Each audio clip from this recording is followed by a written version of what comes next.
Oh, thanks for that. That is the first thing anyone will ever hear. Because sound was just invented. Anyway, welcome everyone back to the HatCast. Um, we are in our second season because the first season sucked. And I want to do it again. So today we are here with the one, the only, to my knowledge, Shirgi. That is your cue to say something. Hello. I turned on noise suppression because I realized that my keyboard is very loud. Yes, but isn't the point of your keyboard being loud that you want people to hear it?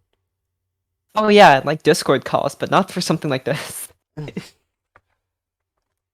Didn't you like say in your Discord server that you bought a new keyboard to annoy your stream or whatever? And I did, but this is different Why can I not because search on the I Twitch like the mobile app? clicks.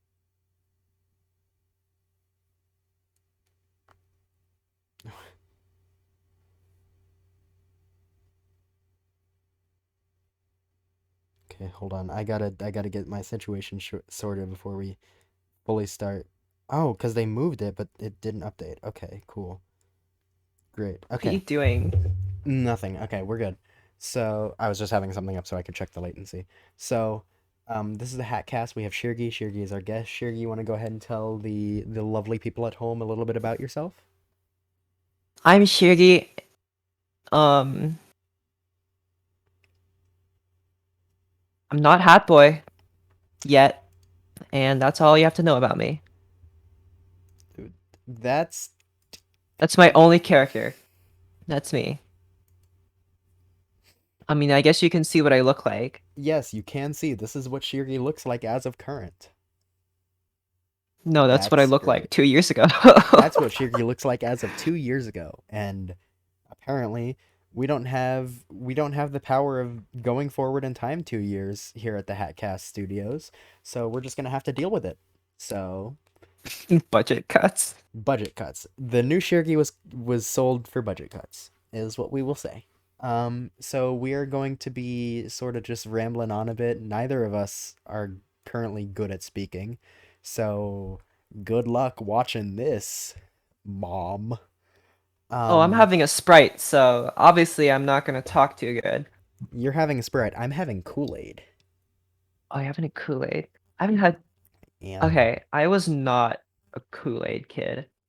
I did not drink no Kool-Aid, all right? Mm-hmm. So making Kool-Aid, I think Kool-Aid also came in like those like pouches. I can't remember that for certain, but I think I have a vague memory of it coming in like those like pouches that you like stick a straw in and stuff. Was that a thing? Or Yeah, was it like a Kool-Aid bottle? jammers. There was Yeah, those, something and then something there like was that. also the plastic bottle that was like fun to And chew like on. in like the first and through like fifth grade when you had like the lunch together, right? I'd always Mm-hmm. like look around and all the other kiddos were pulling out their like lunchables and like Yeah, Kool-Aids yeah, and yeah, yeah. stuff like that. I never, not once did I've never eaten a lunchable, and the only time I've had Kool-Aid is at like a party. You have So never had a Lunchable in I your have life? never had a lunchable. And Wow. that's I kind of like that because that means I could probably at some point try a bunch of them and like objectively say which The one is the Shirgi best because Lunchable tier list. I have no palate for Lunchables whatsoever, so it'd be like, a clean slate. I don't have any memory of it. I just remember there being like every time I'd look, they'd always have these like do it yourself lunches, right? You have like the Mm-hmm. crackers and like the ham and Yeah, cheese. yeah. I've seen like the really crappy looking pizza. It looked like it kind of looked like like British like biscuits and Oh, but the jam. That's what it pizza's looked so like. fun to make though. I'm sure it was, but like it looked so dinky. You can put the sauce on and then use the plastic thing to spread the Yeah, sauce, and then you can just dump the cheese on it, and you just have a pile of yeah. cheese with vague meat. Like if it was me, I'd roll it up. You'd make a calzone, is what you'd do. Yeah, yeah. But like I don't know. I never had any of those. I always like if I didn't buy lunch, I would either bring something like traditional, and people would always look at me having the traditional food, right? Mm-hmm. And they'd go like, "Hey, why is your food look like this? Why is it so like this color?" And I'd always be like, "Well, because I was like a kid, so I didn't understand like my food was just like cultural." And I, Mm-hmm. I, I would go like, I don't know, why is my food different? This looks like pretty normal food to me. Your food is weird and baking all this tiny pizza and your like little Ritz cracker sandwiches like this. That's weird to me. What are you talking about? That's the weird stuff. You and your American, high fructose corn syrup snacks. All Mm-hmm. right, my food is perfectly fine, homemade, home cooked, and it was delicious.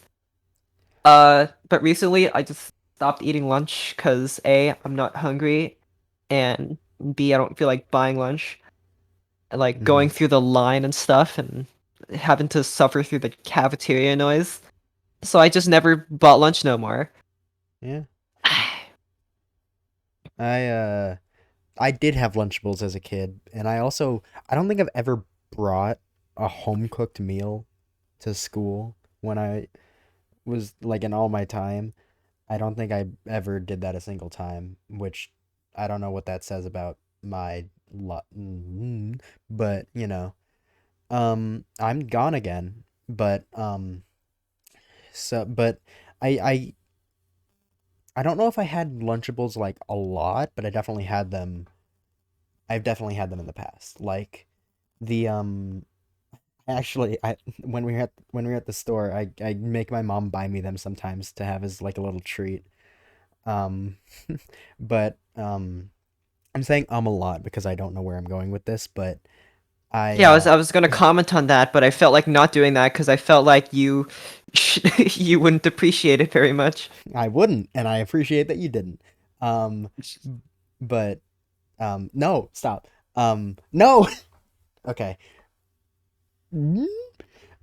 I Your new noise. the new HatBoi noise of Hmm. 2023. Mmm. Okay. So I ate Lunchables and I enjoyed them. No.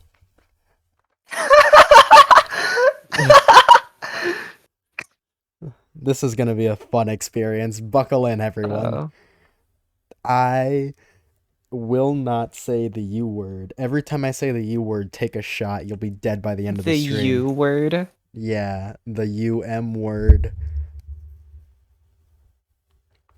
Okay, so Lunchables. I my favorite Lunchable. It's okay if you think before you speak. You know that, No, right? not possible. My favorite Lunchable was either the nachos with the salsa that you dip because that tasted really good somehow, or the no, there was this thing called Lunchables Reloaded, which I don't think they make anymore to some of my friends' dismays, but they had like they were larger portions and like better food. It was I mostly got the subs. Like there was a pepperoni and mozzarella cheese sub, which was pretty good, and it came with like I think pretzel sticks and Oreos if my memory serves, and then it came with a small bottle of water and a get this Kool-Aid pouch to dump in the water, and then you shake up the water, and then you have Kool-Aid in a water bottle. So and it was really cool because you could flex on all the poor kids at school with their regular Lunchables, and I'm like, I got a Lunchables Reloaded, and then I shake my Kool-Aid at them viciously, and then they give me all their money. Oh, I loved elementary school because it was all about bragging. Yeah, I barely remember elementary school. The only thing I can like vividly remember is hold on, I'm about to make a mouth noise. Okay, it might be gone. I Uh, I the only thing I like vividly remember is so my dad had bought me a water bottle with a Pokemon on it, and I was like, this is really cool. I love this water bottle. And then the day that I brought it to school, some kid slid it off of a table in my GT class and it shattered on the floor. It And then I just shattered. started, yeah, shattered. Like, I don't know why it did that.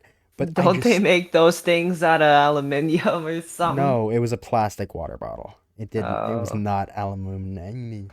But I just started bawling my eyes out. And my GT teacher was like, "Here, go in the staff bathroom, clean yourself up." And then she later came in after, I guess, talking to the class or the kid or something and was like, "Listen, I know you're pissed, but you gotta get it together, man." And I was like, "You just said a bad word? That's so cool." And that's like the only thing I vividly remember from elementary school. I'm I like, have a lot of memories from elementary school, especially from the GT class, which, because we're GT kids, that's the reason why we're sitting here in a Discord call talking for all about of you to listen to. elementary school. But I have a lot of memories from elementary school. One that I have retold recently is that I used to jump off the swings a lot. Mm-hmm. So Yeah, I think a lot of us people and our did little that. friend group, I don't think this included Frenchie yet. I think he came in like a year or two later. We Uh-huh. met like at a very early age. Um, but this was before that. This is when I knew actually I'm not gonna say, but you've heard of some of them. So we were like, you Heard of know, what? on the playground and we were sitting on the swings and one of us, it was one kid who'd always yell like, let's have like a swinging competition. You want to have a swinging competition? We're gonna have a swinging competition. And then we would. And then we would, sit on the swings, go as high as we can. And I still remember that feeling of weightlessness that you have on the swings. Mm-hmm. And when you like reach the apex of one of your swings, you like feel weightless for a moment. You feel like your entire like lower body starts feeling all like weird. Yeah. I don't know what that feeling is, but it's like the stomach and like below. I don't know what that feeling is. It's like that feeling you get on like roller coasters. Mm-hmm. I'm not sure. There's probably a I word for it, but I don't I know it. vaguely enjoy the feeling, but I associate it with falling down, which is I don't like. So I both like it and don't. Mm. But swinging kind of gives that to you, and I still remember falling backwards off of our one of our swinging competitions once. And we're like, I don't know, how old are you in that grade? Like 7, 8, 9 years old. So like I survived and I did not feel injured at all. I didn't get injured. I just kind of walked that off and started swinging again, which is Dang. amazing. And That's we should have died a lot more. And that's not the worst thing we did on the swings because obviously the best part and the most important part of a swinging competition is how you get off the swing. mm-hmm. And when the teachers had their backs turned, we would Mm-hmm. jump off. Scandalous. Jump off the swings. And you have to do like a cool trick. You have to do like a spin around, or you Mm-hmm. have to like land cool or something, or go as far as you can, stuff like that. Mm-hmm.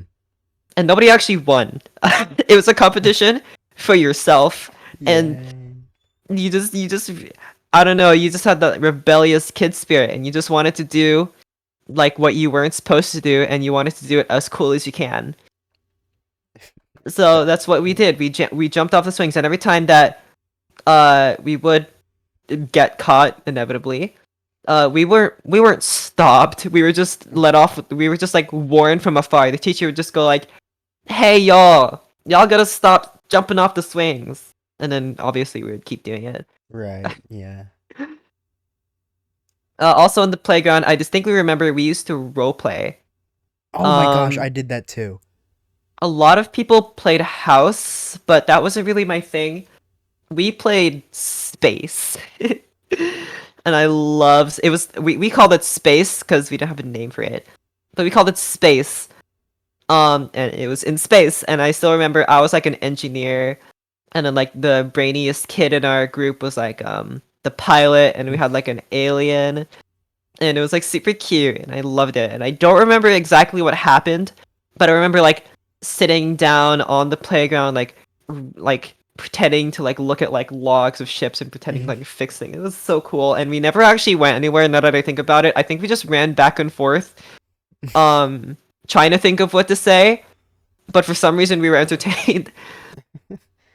And at some I point, uh, the teacher called like timeout, but then we were like at a really climactic moment. It was the climactic action of our little headcanon story. But the teacher had called timeout, but we were still in on it, right? It was in the moment, right? mm-hmm. We all got like 10 minutes of timeout for that. I No. distinctly remember that. I distinctly remember like yelling, and like we were yelling and like making all these like noises with our mouths, and like the teachers were like, "Hey, come sit down," and I had to do like the walk of shame. So sad. It was the longest 10 minutes of my entire life seeing Oh all the other children no. play. Oh my gosh. At my elementary school, I remember they since if you they threatened to take away your recess for like 10 minutes if you got in trouble, but like since you were there to like exercise, they didn't want you just sitting on the fence, so they would make you walk in place for 10 minutes before you were allowed to go play with everyone I mean, else. I'd rather do that because I'm a very like fidgety, jittery person. I I cannot sit still. I I'm hate always like moving. I'm like bouncing my legs or like shaking mhm. my legs or like doing something like that. Back So, then I and if I'm hated standing, it. I have to walk around. I cannot Yeah. stay in one place. So, Like now I would appreciate it, but back then I hated it. And yeah, yeah. go on. I was about to say, cause like what sitting down there watching all the other kids play in your recess if and you had time out, right? That was Hmm. the worst punishment. That was the worst punishment Yeah. that could be bestowed upon you. You felt so ashamed looking at all the kids, and you like look to your left, you see people playing with like ball, and look forward, see all the kids playing on the playground, look right, see kids playing sports and stuff with their jump ropes and their footballs. And I felt so bad, and it's like 10 minutes, right? 10 minutes now, it's like I could sit here, without anything to distract me. I could sit for 10 minutes if you told me to, and I'd be completely fine. But 10 minutes then was the longest thing to a kid, right? So Hmm. it felt like all of your life was being wasted away at that very moment. Oh my gosh. Yeah. I to touch on some of the things you said earlier, because I didn't want to interject because you were on a roll. The swings. Me and my friends loved the swings. Let me tell you, we so our GT class was like right next to a door that led out to the playground. So every time that bell rung, we would dash out that door to try and be the first ones on the swings. Because the first ones on the swings get the swings for that recess day. And so we'd just like some of us would like be on the swing and then others would be like sitting next to the swings so we can all talk and chat while we're on the swings. And then like I distinctly remember like sometimes one of us would like jump off the swing, do a dismount, and then someone else would get on the swing and we'd like take turns Just and talk yeah. about things. And then about the role playing. Me and my friends did a different kind of role play on the playground. We did like fandom role plays, which was uh not my best moment, but Nerd, you should have played Space, so much less I nerdy. I I I, I should have played Space. I should have, but instead I did Undertale OC role play on the playground. Oh, that's amazing. Yeah, Was my it was Undertale really out at that time? Oh my gosh, I'm yeah. so old. Well, it wasn't even like, oh my god, it wasn't even at the peak of its popularity anymore. We just had just found out about it because we were in elementary school, and like, oh my gosh, Oh, there's no way Undertale was in elementary school. You gotta be joking. oh my gosh. Oh I no. There's a game that came out in elementary school that if I say will definitely give away things that I don't want to give away, but I can't believe that the game that I'm thinking of came out No, the during my games that elementary I'm school thinking of are like experience. Geometry Dash. I remember Geometry Dash was huge in my school. Hold on. Look in living room and Discord. That game came out when I was in elementary school Oh, why can't you say that game? because then they could like trace back how old the game is and then find out how old I am, which I don't want to do. Um Not that Okay, well, anyone I can would say for really do that. certain, Geometry Dash was Mm-hmm. huge. I don't know when it came out or I if it just like exploded out of for It some reason, might but I have. remember everyone was playing it, and it was so I was so hyped watching other people play it, and I finally started it, and I like made my own levels and stuff, and they were like, I still have some of those levels, and they're like chaotic. They're just me like selecting anything and like swiping my finger around and making Yeah. random stuff. But people always complimented my levels because in the kid's brain it looks like the greatest thing you've ever made, but Yeah. you don't know that. So Um I had and have a bunch of those levels. I think that's one of the games I remember. I think Minecraft was like Minecraft content at that point yeah, when like definitely. before it was like you know you know considered cringe or whatever. Right. It was huge, and I would always Yeah. watch these like let's plays and like Mhm. I never watched modded. That's kind of a thing. I never really watched any modded thing Minecraft content, but I did appreciate like let's plays and gosh, what's the term? Like skits. I love those. And I'd always talk about those with other people who shared, we watch the same YouTubers or whatever. And we did play. I think I was the only one that I knew of who played Roblox. I didn't meet anyone else who played Roblox. My friends Yeah. really wanted to play Roblox on the school computers. Okay, so I have a few stories. First of all, I didn't have a personal email, so my friends made me a personal email so that I could play For Roblox with you. them. Yeah. That's And then amazing. and then I was so into Roblox and eventually computer games that I had a Chromebook just hidden in my desk to keep Animal Jam open overnight. And I didn't know that if you just leave a computer open all night, it'll die. Dies, yeah. Yeah, and then I was like, I broke the computer. No! And then the teacher was like, Grayson, you can't be doing that. That kills it. And I was like, it's dead. No! Because I didn't know Wait, the what. teacher wasn't concerned that you were hiding a Chromebook in your Oh no, desk? they definitely were, but that was not the most concerning thing I did that year. That was the same Oh, year that I brought a pocket knife to school oh, nice. because I've never I done anything wacky like that. Oh my gosh. well, okay, I found a pocket knife on the mantle of my fireplace, and I was like, I can use this to open my snack at school. And then I I brought mean, it you're to not school, wrong. and come snack time, I take out my snack, and then I reach in my pocket and grab this knife, and the teacher's like, Grayson, what the hell? And I'm like, I need to open my snack. And then she was like, you're going to the office right now. And I was like, but it's snack time. And then the principal, or I guess assistant principal, was like, why did you bring this to school? And I was like, to open my snack. And then he was like, Grayson, this kills people. And I was like, and then I started crying. I cried a lot in elementary school. I oh, did I cry? I think I only a few times, but I can't remember why. I've never been sent to the principal's office for like a bad thing. I don't know. I was just never that kid. I was always like the pristine kid, which Hmm. totally is not true if you've met me personally. Very not But in true. school Like, it was pristine is not the fine. right word. But In elementary school, definitely, yeah. um, when oh my gosh, I was such a little attention seeker back in elementary school.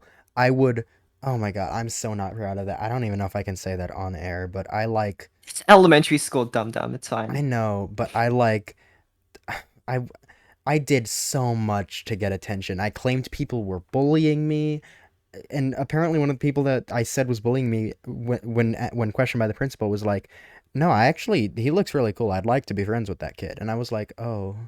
And then, because they also could check security cameras, and when I said it happened where it happened, they were like, we checked, it didn't happen. And then I would claim people stole my stuff for attention. I would, I do so much for attention to the point that I, um, I was suicidal for attention in elementary school. And I almost ended up in a psych ward because of it. I eventually realized, I hey, this yeah. is going a little far. And I was like, you know what? I'm actually feeling fine. So I think I'll not go there. And then I didn't have to go there, but I I maybe should have, because that was definitely a big red flag. Yeah, I've never felt that way, but I think that's because in my GT class we were all very close knit. Mm-hmm. And before GT class, in like first grade, the teacher noticed I was a loner. Okay, because I was the new kid in first grade. I had entered a new school, so I was the new kid. Obviously, everyone since preschool, kindergarten already had their cliques, and the teacher noticed that like it's just so sad. I mean, it's not like I mean it is sad, but to me it's kind of funny. Yeah, in recess, I would always like walk the edge of the playground Mm-hmm. on the little border like plastic parts. It always like balance. I'd just keep walking around and I'd sit on the swings, just like swinging with nobody. And I didn't know how to swing, by the way. I never learned how to swing on the swings, so I just sat there. Wait, you just sat on the swing? I just sat on the swings, just like looking Oh down. my gosh. And I just like walk. And the teacher obviously noticed this, and she introduced me to a friend, and it was so sweet. And we were friends for like a few years. We would talk about like Minecraft and stuff. Mm-hmm. But when I joined GT, that's when I met Frenchie. That wasn't actually until like a few years later, but that's where I met him. Was through GT in elementary school. Mm-hmm. I think it was like fourth grade, something like that. Uh, so in GT there are only a few of us, and the teacher, oh, bless her heart, she died like recently. I think last Oh. year. God, she was the best teacher I've ever had because she knew how to have fun and be educational, right? She would Mm-hmm. always have projects where we worked together to solve logic, like puzzles, right? And Yeah. we're elementary school students and we're doing logic puzzles, but we're like doing them together so we can solve them communally. And obviously that both helped us and we became very close because of that. Not like, like texting each other close, but like we were very comfortable around each other. Mm-hmm. And that's basically, where my friends came from. Actually they mostly came from Ryan or Frenchie because he was mutual friends with a bunch of other people who became my mutual friends. Like all the other people, like Mr. Toast guy and the Dallas Gamer guy. I didn't know any of them, and I would have no reason to know them, but I knew them through Frenchie, and that's why I know them. That's why I know Mr. S29. That's why I know all. That's why I know you. That's why I know all these people. It's because of him and us meeting in like fourth grade elementary school. Mm-hmm. Goodness. Yeah. I still remember. Oh, go ahead. No, you go. Uh, this is more like GT stuff. I remember I think I vaguely brushed on how we I think at some point we had a project where we made our own country, and I Oh. remember I made our own language. I forgot what the language was. I don't have the documents for it anymore because school, like Mm-hmm. Google Drive stuff. I don't have it anymore. I made my own language for it, which was completely unnecessary, but I did it because I was fascinated by it. And the girl I was working with, she was like so weirded out by it that I was doing my own thing. I basically like made this whole thing, and she was just like, you know, kind of oblivious to the whole thing. Mm-hmm. Looking back on it, it's like she was so weirded out, but me, I was so proud of what I had created. Yeah. I forgot all the details about that project, what it was called. I remember who I worked with, but I forgot like any language, words, anything like that. I forgot what the language is called, anything like that. I remember we had like a cardboard box, and that's it. That's all I remember from that project and like presenting it.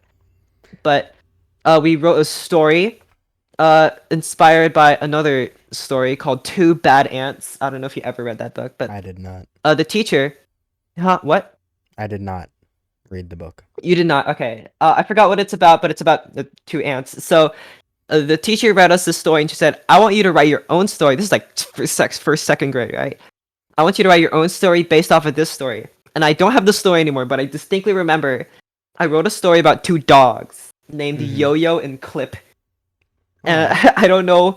That's probably like a stream of consciousness thing. I remember they went on some kind of adventure. I don't have the story anymore, so I couldn't tell you, but I distinctly remember those names. Another time we had to write a story, not a story, some kind of like report about something like an enigma or like a conspiracy. I wrote about extraterrestrials, aliens and stuff, Mm-hmm. and I called them extraterrestrials because that's like those are big words, right, for Yeah. big kids. Yeah. So I use those words specifically, and I still to this day have that. I have that. Oh. Um, and obviously I read it over, and it's like very like first grade writing. You can tell, like very distinctly, that it sounds like a kid trying to be professional, right? Uh-huh. I I can't really tell how to explain it, but if you like listen or read it, you know. It sounds yeah. like a kid trying to be professional, and the best part was who I added like expert quotations, right? Mm-hmm. But the expert quotations I added weren't experts at all. I think I had like William Shatner, I had like Demi Lovato. That's my What? sorry, that's my expert Oh my gosh. Uh aliens. oh my gosh. I Um still have that story. Oh my gosh, that was yeah. glorious. I know what you mean Um, about a kid yeah. trying to sound I used to because I okay, so my English teacher was like really like Grayson, if you really put in some effort, you can be a good writer. And I was like, okay. And so I went out of my way to use words like flabbergasted in my Flabbergasted. writing. And that was something. And then I'm going backwards through what you were talking about. Um, That's fine. in my GT class, I remember specifically we had to make games a lot. Like we had to program our games in like Scratch because we were in Oh elementary yeah, school. yeah. Scratch. I take Mm-hmm. credit for introducing Scratch to my school, by the way. Nice. My I think it was my second cousin showed me Scratch, right? And I showed Yeah. it to the GT teacher. And like a year later, Scratch was like being taught. So I take credit for my Mm-hmm. elementary school knowing about Scratch. I feel so proud. It might be the whole school district might know about Scratch because of me. I take credit Maybe. for that. But I remember we had to make games where it was like, you have to I don't remember what the prompt was, but I ended up making a very religious game, which if you know me, Nice. I'm not a very religious person. So the fact that I made a religious game is kind of weird to me, but I and I it was like a point and click adventure where you had to find like religious symbols, and I was looking back on it, I'm Nice. like, huh? Um and then you oh, this is not anything you mentioned. It's just still elementary school. I I remember I wrote like a paper on something or whatever. Um and I stop I like I wrote a letter wrong, so instead of erasing it, I just because I was trying to write the letter O, I just wrote the letter O over it, and I turned it into the sub because my teacher wasn't there, and the sub was like, what's being circled here?" And I was like, "No, that's a letter O," and she was like, mm. And I realized in like middle school that I was never taught how to write. I had to teach Really? myself how to write. Which if you see my handwriting and the way I write, it's like not correct. But I had to because and I don't know why I was never taught how to write. That seems like the first thing that should be taught, Are if you right anything. or left-handed? I'm right-handed, Hmm. but and then I actually I taught myself with the help of two girls in my first grade class. They knew how to write because I guess it was a prerequisite to school for whatever reason. Um, and they were like, "Okay, Grayson, you're doing it. You need to know how to write." And so they like showed me, and I did it wrong, but I was still able to do it. And over the years, it's gotten a little better, but it's still. And my school started teaching cursive at some point, Oh yeah. and we got to the letter G in cursive, and then just stopped doing cursive. I So, can't do and cursive. yeah, because I know we got to the letter G because I ended up incorporating the letter G into how I wrote for a few years. I think all the way through middle school, I included that, and then I Well, it's stopped. because your name is Grayson. It's kind No, of not the capital G, integral. the Oh, lowercase d, the the lowercase G. lowercase one? Yeah, because I thought it looked cool. But I and they they don't teach cursive anymore. But I also now don't have a signature. So when I need to sign things like This is in print, like an AI. yeah, no, I just write my name because I don't have a signature. Oh, that's And I amazing. feel like that's something that should be taught because, Oh, you have to absolutely. sign for things a lot. You have to sign for your driver's license, your passport, your packages. You have to sign for a lot of things Well, they nowadays, absolutely need to show you how to write cursive. or at least And how I've to write a talked, yeah, signature. I've talked about this with other people, and they started saying that they blame people for having bad handwriting now because they stopped teaching cursive. But They can't blame cursive, people. yeah, I They can't. write I write exclusively in cursive unless I'm told Yeah, otherwise. and So yeah, I was always able to read cursive, but never write it. And yeah, yeah, that was particularly interesting to my friends back in the day. Okay, this is also a random memory that just popped up, and sorry if we're going on a tangent, but that's apparent fine. I remember now. I found like a banana Jolly Rancher just on the playground, and then I opened it, and the wrapper Did was you eat stuck to it? it, and so Oh, I like carefully unwrapped it so as to not get any wrapper on it, and then I ate it. nice. Was it good? I don't remember. Don't remember? It was sticky because Really? it had been out in the sun all day. If you don't But remember, then it was probably fine. yeah, I don't think anything came Yeah. of it. Otherwise, something exorbitant would have happened. Yeah. I And okay, so elementary school was the time period I got my first laptop, which was when I started playing Undertale. Hence, Undertale roleplay with my friends. But at some point, I think in like I don't remember which grade, but I got grounded because my grades were low, and I was so sad and upset that I couldn't finish Undertale because I was in the True Lab, and I wanted to see where that went, and so I busted everything to get my grades up, and then from that day I like never failed a single class, or like I have, but like not by much, and like Not spectacularly. Yeah. not so much as to take away what I have. Okay, I lied. It was my first laptop. My first laptop I broke, and would you like to know how? Was it because you kept leaving it open and the battery died? No. It was because and my parents warned me against this. They were like, "Hey Grayson, don't do this. You're gonna end up breaking it." And I was like, "I don't care." I would bring my laptop into the bathroom with me to watch Uh-huh. videos while I use the bathroom, Oh, and then amazing.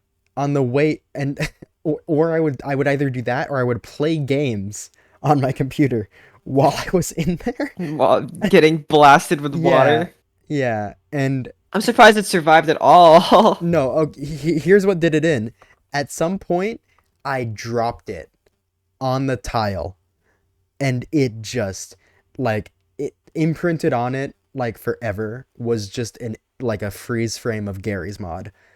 And I was so sad. And then that Christmas, I got a ThinkPad laptop, which is very, if Nice. you know ThinkPads, they're like very lightweight, small, inexpensive laptops. Yeah, they're for I typing. I had the prior laptop was it was my father's old work laptop. It was a large Toshiba laptop, Oh. which was definitely not the right kind of laptop to be bringing in the bathroom. I'll tell you that. I also Definitely not. I think the reason I did that was because I didn't have like a phone, and I wanted to do something while I was in the bathroom. I didn't get a phone till I was in like seventh grade. My brother actually got a phone before I did, which that's not Big mistake. right. Yeah, I think that's where it all went wrong. Actually, Yeah, absolutely. You should hold off on phones until seventh grade, or maybe even later. Oh my yeah, gosh. but that doesn't mean I wasn't exposed to the internet because I. Oh Well, my god. absolutely not. Okay, I'm about to say something that I never thought I would tell anyone, but I'm going to say it for the sake of the podcast. I used It's to in middle go, school. It's fine. no, it was in elementary school. I used to Oh, go on my father's Kindle. Oh, God. Okay, because there's no way to justify this. I would type into the app store sex moan and download apps. Nice. Download app. Were there apps on Kindle for Yes, that? yes, What and I was it don't like know why. unregulated? I don't What know. what I what don't was the know. app? I don't remember. All I remember is assumedly what it did, which Oh, made sex moan noises. nice. But I think yeah, you should feel like super not guilty about that because children that age are like they're for some reason obviously they don't get the feelings, but right, they're just curious about it and it's like mm-hmm. fascinating in a weird way. I'm not guilty. I'm embarrassed that I that I did, and on my father's Kindle. Like, imagine if like my mom looked at his Kindle and was like, Hat Dad, what are these apps labeled Sex Moan 3D? And he was like, 3D. that wasn't me. That was 3D. and then that's why my parents got divorced. It would be really funny if that was why. I know it's not, but it would be really funny. Oh my gosh. Interesting. What's this? I've seen you've been seeing other apps. No, no, I it wasn't. It was divorce. Uh, Gosh, okay. Goodness. Didn't have to go that far. I think it was warranted. Yeah. Uh, I was surprised because I had a computer from a young age. yeah. I was always on the computer. That's why by like by like third grade I was very proficient at typing Mm-hmm. because I had been using a computer basically all my life. That's why my eyes are also terrible. Mm-hmm. Mm-hmm. It's because I've been using it for so long. I can type very quickly because I've been using a computer for so long. I'm very computer literate. And I've been if you look on my Roblox page, I've been playing Roblox since 2013. So Mm-hmm. I've been on this thing for a Yeah, minute. yeah, yeah, yeah, yeah. I uh I actually used to like going Yeah. outside and like playing with friend outside. We would like run around and like go Now to I the don't. park and do stuff like that. Yeah, no, now I don't. I because at some point during elementary school, my father or like brought home an Xbox 360 or something, or maybe we had it, I don't know. But I I played one game and I immediately fell in love with gaming, and from that point on, anytime I instead of going outside with that aforementioned friend, I'd invite him over to my house and we play like Goat Simulator, and it was Nice. awesome. We had so much fun. We had sleepovers, and before everyone else woke up, because obviously my brother was out there with us because he's him. But before anyone woke up, I would go on the Xbox Live character shop and I'd look at all of the things and I'd be like, "That's so cool. I wish I had Xbox bucks, but I didn't." So I just look at them. I love the Xbox 360 avatar shop music because of that, and God, it was just such a good time. And I'd like, I actually with that same friend because we lived in the same apartment complex, so and our moms were friends, so we obviously became friends. Um, but we we got really into FNAF to the point where we'd like take pictures of ourselves and then put them into pic collage and like draw FNAF style withering on ourselves. That's nice. That was really cute. But at some point he texted me the starting lyrics to the first Nights at Freddy song by the Living Tombstone, and I texted back, but okay, so he texted me, "We're waiting every night," and then I texted back because my stupid idiot brain thought it was a good idea to text back, or thought it would be funny, or I don't know. I texted back to finally romance "fuck you." I don't know why I did that, but I got in trouble because he showed his mom, and his mom talked to my mom, and then my mom like took away my phone and like got yelled at me, and I was like, No "But bad it was funny. word. It was for the But funnies." it was funny. Yeah, and I don't know. I That's just something from my childhood that I still remember. I also remember like either waiting for him to get done with his homework or something, but I was outside of his apartment doing my homework just in the hallway. And I know if I like knocked, his mom would let me in because his mom loved me. but I just felt the need to do it in the hallway for some reason. And then I also remember that specific assignment I got a really bad grade on. Ooh, Yeah. nice. How long I can have this. Shirgi? Hmm? Oh, what's No, up? go on, go on. No, no, no. That sounds like a question about me. No, it wasn't. It genuinely wasn't. All right. So in kindergarten, I have a memory of this. In kindergarten, I we had okay. So to visualize it, and I still remember the room when you entered the room. My first day of school, by the way, very first day of school, I entered. I didn't have preschool, so I went to kindergarten. I like stood at the door of the classroom, and I just like stood there, and I stood still, and I like stared. I looked around and looked at all the kids like doing stuff. I looked around the classroom, and the teacher was like, "Hello, you can go inside now." And I was just like looking around. And she had to like keep telling me to go in until I finally did. I remember if you stood at the door of the classroom, to the right there was like a house playset. To the left there was like Play-Doh cars and like blocks. To the far right there was the mat with all like the colors and stuff, like the square colors. I don't know if like every kindergarten had that, but that's where you like sit, right? Mm-hmm. And then further to the left was the cubbies and the like the window to the room. I remember that specifically because the teacher would always ask what the weather is, and then she'd appoint a student to go take a look see. So I remember the window was there, and I still I don't remember the whole setup vividly, but I remember where stuff was, right? Mm-hmm. And the cubbies were at the far left and all that stuff. So at the very like behind the mat where all the colors were and stuff, Mm-hmm. there was like a little computer area, and I obviously know how to use computers. Mm-hmm. So at that point, I had figured out what YouTube was. And I would always watch the same YouTube video. It wasn't an inappropriate YouTube video by any means, but I was fascinated by it. And the video still exists, to my knowledge. I looked it up recently because the memory crossed my mind. It is a video of somebody playing the Super Mario Brothers theme, blindfolded on piano, and it's still a very impressive video to this day. And I was so enamored by it, and I would always keep watching it. Um, on I would just keep watching it in kindergarten, and the teacher eventually caught me, and even though it wasn't anything bad, she said like you can't go on YouTube here, like. And I didn't know why, because obviously I didn't know bad stuff was on YouTube at that time.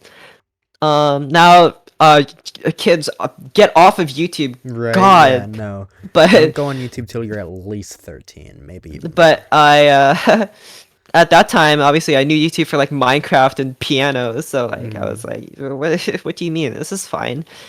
But I think I secretly went on YouTube after that. Of course, everyone did. But Absolutely. I I I don't have anything to relate to that. I remember. Oh, so I used to, because my mom and dad both worked late in when I was in elementary school, and so I Huh? would have to stay after school at a thing called ESD, and I don't remember what it stood for. I think it was Oh, like it extended means school day. extended school day. Yeah, Yeah. yeah. And I remember a lot of things from there, but I also very much remember that some kid left their copy of Pokemon White for the DS, Oh my and gosh. I And you put took that in my it. pocket, and I have it to this day, and I have played it. I have a I save file. have a save file for Pokemon White. That I did not That's buy. incredible. And I also remember a really cool teacher from there. He would like help me on my games and stuff. And I also, they had a big box of Legos that I would use to like recreate pixel art from like Mario and stuff. And Nice. I had so much fun with that. I really wish I had like Legos just in my room so I could like play with them. I want to play Oh, with I have, toys. yeah, I have Legos. I still have like a lot of Legos to this day Dude. because I love Legos. Mm-hmm. I don't play with them as much anymore, but gosh, do I have fun when Yeah. I do. I And yeah, I used to play with my uncle's Star Wars Lego sets. And I also, I mean, I have Lego sets, but like, I don't play with them actively. But I wish I just had like a big old bucket of assorted Legos and assorted colors and yeah, sizes that I could just use to like do stuff like I used to do. My dad's contact photo for me in his phone for a long time was me like with a picture of a Lego pyramid that I built, and that was really sweet. nice. And it wasn't a very good pyramid by any means. It was just, the basic Minecraft pyramid that you would build, but like it was special to me because I had made it, and sport it took so much time to find that many yellow bricks because it was just Nice. a big box. And Big here's a yellow secret: bricks. the inside of the pyramid was made of black bricks, but specifically black bricks. I did not use any other color. Even though you're not gonna, yeah, that's like kid perfectionism of Mm-hmm. like, even though you're not gonna see it, you still put so much That is. effort. Oh my And I gosh. think I might be like a bit of a perfectionist, but also if you see my workspace, you would not think so. Like I have so much mail and stuff Oh, I on know. my desk. I have Gosh. napkins from my fast food meal, but I mean napkins are useful. I have my Nintendo Switch is just charging here, but I have a PS4 controller. I have my light. I have a check that I've cashed and just haven't gotten rid of. I have my Wait, don't they keys. I've got take a the mechanical check? pencil. Wait, what? Why do you still have it? Oh, because I cashed it online. Oh. Yeah. And then if you saw the top of my dresser, you would think I'm a slob. But also, if if you went into the room of any computer science major, it would look exactly like my room, which makes sense because I want to major in computer science and engineering. I think that's fair. I think people know me. Like my room is notoriously pretty empty, and I have to try to actually put stuff in here because I don't have that many things to just like decorations to put on my desk. I don't have like candles or like knickknacks or stuff like that. I have to like try. Mm-hmm. So I guess that I have like I have a mini space shuttle that we got at the Smithsonian once. I have a coaster for what drink I have. I have my mixer. I have my I have a sticky note. Actually, I won't tell the story of that sticky note, but it's a nice sticky note. I have the bullet, obviously. Right. Uh, I have my ratcheting screwdriver. I have all the bits for it.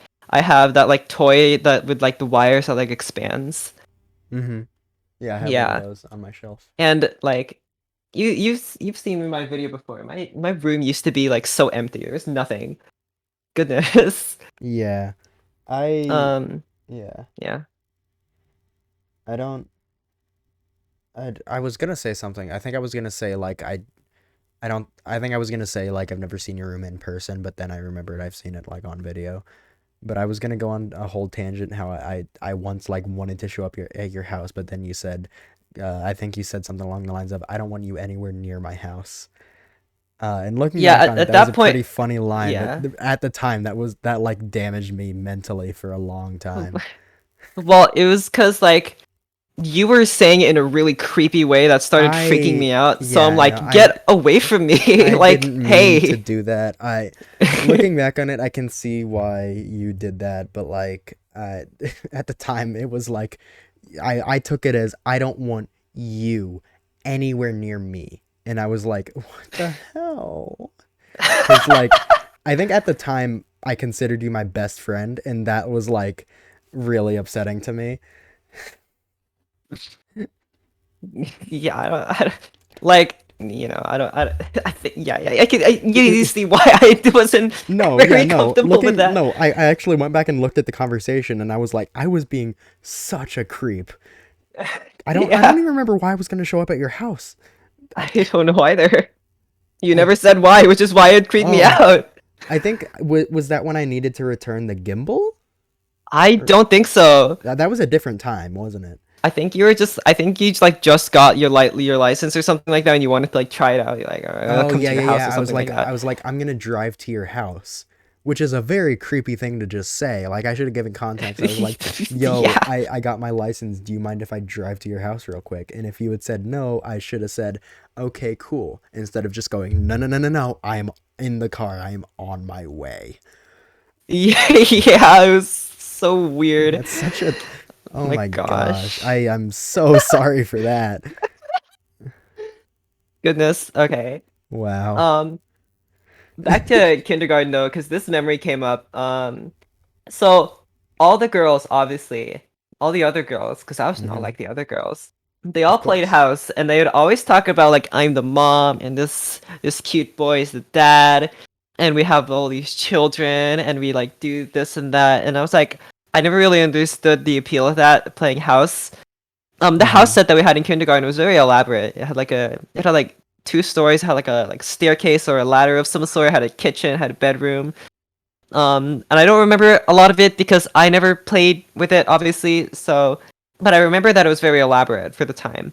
And Mm-hmm. what I did do was that I played with the Play-Doh and like the blocks, and we didn't have Legos because like kindergarten too small, shouldn't have Right. Legos, obviously. But we had blocks, and I played with the Play-Doh a lot.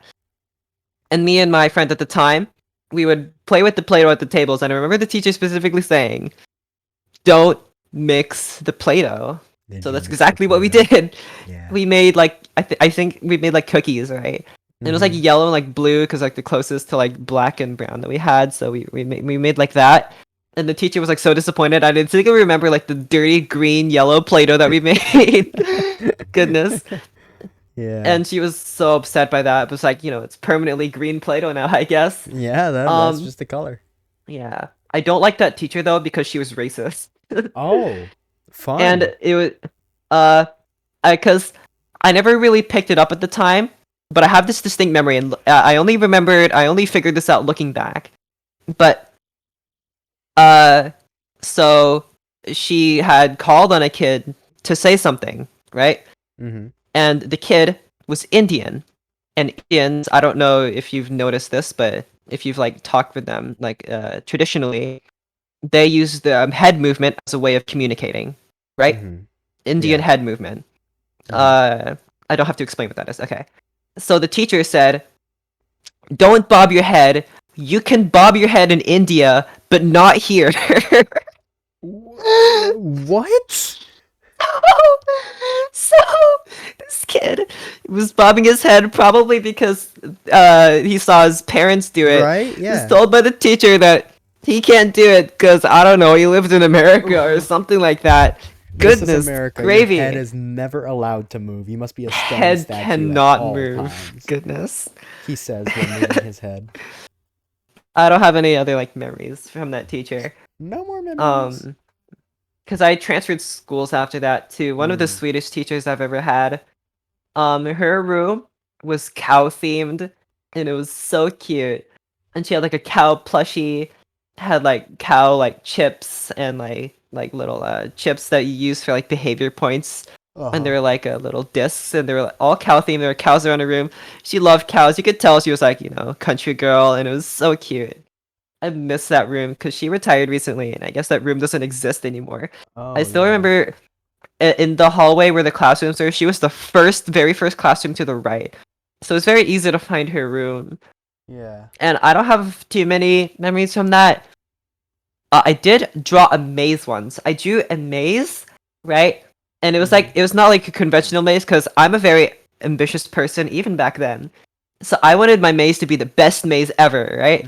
So it's a maze that you would do, and there was like video game elements to it because obviously playing Roblox at the time, video game elements. So there were like obstacles. So if you like were doing the maze with your pencil, you touch the obstacle, you had to like restart. Oh You like no. lost points. It was so cute. And they're like power ups too. You gain points and stuff, and it was so elaborate and it was so cute. And I don't have it anymore, but I distinctly remember I showed my teacher that, and she was so nice. She made copies of it on like purple paper, and she like Oh. distributed it out to the class. Oh my Oh. goodness. Now that I look back on that, that was so adorable, and oh my gosh, I should have appreciated her so much more, but like I was so proud of that, and all the other kids, they didn't know what the heck was going on. They were just given this piece of paper with like a hand-drawn maze on it, and it's like, what the heck is this? Like, it's a maze, I guess, but like, what is all this other stuff that you wrote down? But goodness, I was so proud of that. Touch wall minus Gosh. 10 point. Yeah, you touched this obstacle minus 10 points. That's amazing. Oh my goodness. If anyone needed the answer to the question, how long can Shirgi and HatBoi milk memories about elementary school? The answer would Oh, I be have about so now. many. Yeah. I have Um. so many. I like as I'm doing this, memories keep coming back to me. At some point, I stayed behind Go to ahead. help my math teacher clean his room. Oh, side tangent. That same teacher, one time we were doing an assignment where we had to solve a Rubik's Cube. I just went online and looked up Rubik's Cube solver. I cheated on that assignment. Rubik's Cube solver. Oh my Yep. gosh. Looking back, I wish I didn't, because I would love to know how to solve a Rubik's Cube, but yeah. But this teacher, when I would stay to help him like clean his room and stuff, he didn't buy me pizza, but he had leftover pizza in his fridge. So he'd like heat that up for me in Oh, his like give you like a microwave. reward. Oh my gosh. Yeah, and then at the end of the year, he did like of either like a top or favorite student award, and he gave like all of his top or favorite students like a Oh gift my when gosh. they moved to the next grade. He gave me like a blanket with like sunglasses and video game controllers on it, and I still have it That's in my so sweet. closet. It's really nice. Oh, Like you should totally like wear it or something. Oh my it's gosh. definitely too small for me now, but I still like I like to look at it and You remember. could put it like on your lap, yeah. Yeah, yeah, yeah. I'm wearing sweatpants right now, so I'm not that cold. I'm wearing shorts. I So wish I yeah. was wearing shorts. I should have changed.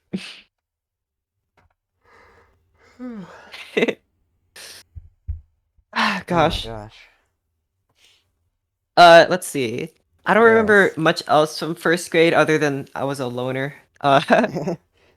That is when I started going to GT, but like it was very awkward because I didn't know anyone.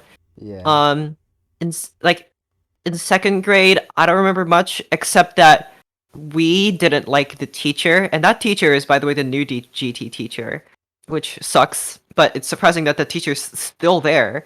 Yeah. Um, but the teacher is still there. And by the way, very side note, the gym teacher has been there since like almost the founding of the school. She's Oh my still there. gosh. Oh my gosh. That was in like the 80s that the school was founded, so she's still there teaching kids She's been teaching for like PE. 50 years now. Yeah, yeah, teaching for so long. Goodness, I can't believe that you're teaching elementary school students and you still want to teach them. Like Right? that's amazing. But Uh, yeah, yeah, the teacher, the second grade teacher, I didn't really like her. Nobody really liked her. I remember, like through elementary school, you're given like rewards for doing good things and mhm. stuff, and that those rewards are taken away if you do bad things. So like, that's Yeah, their that makes way of sense. like reinforcement. There's a word for that I learned in psychology, but I don't care nor do I remember. So, um, classical conditioning, I think. Don't look up what that means because I might be wrong. So basically, you get rewards for doing good stuff. You get not rewards for doing bad stuff. I think Uh-huh. that's operant conditioning. Anyway, uh, you, she gave out this candy, and it was like a candy that's like Lego shape. I think it's like candy blocks or something like that. Oh yeah, I know those. She gave those out, and she put them in like a little cup every time you did something good. And I had a few of them. But I remember I stood up on a chair once, and I did it when the teacher wasn't in the classroom, but like she came back and I like the whole class stopped and I like jumped off the seat and she was like just standing in the doorway and she's like, "You put one of those candy blocks back in the candy block bag. You don't deserve to have those candy blocks." No, the candy What I would blocks. do in my free time is I would lick the candy blocks, so I would be Oh.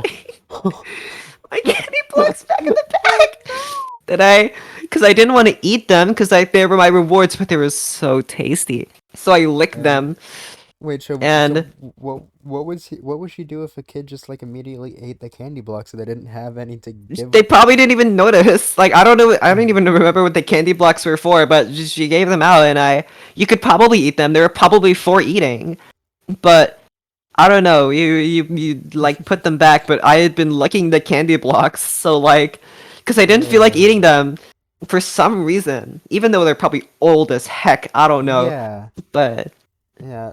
How many classes do you think she's given those candy blocks to that you've I licked? have no clue.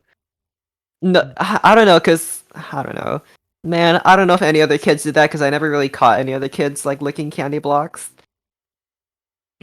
Wow. But I was very sneaky about it. In GT there was this kid named Ben, and he was like kind of a douchebag, but like he and his lackey would like. It's lucky. Yeah, okay, so there were two groups in GT pretty much. There was my friend group, which was most of the class, and then there was him and his lackey and maybe like one other kid.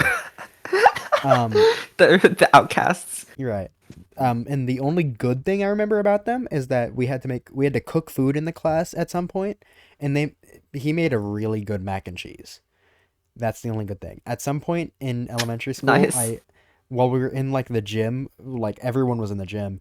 I turned around and I was like, "You're a prick." And then the teacher was like, "What did you just say?" And I was like, "I called him a pick," which is slang.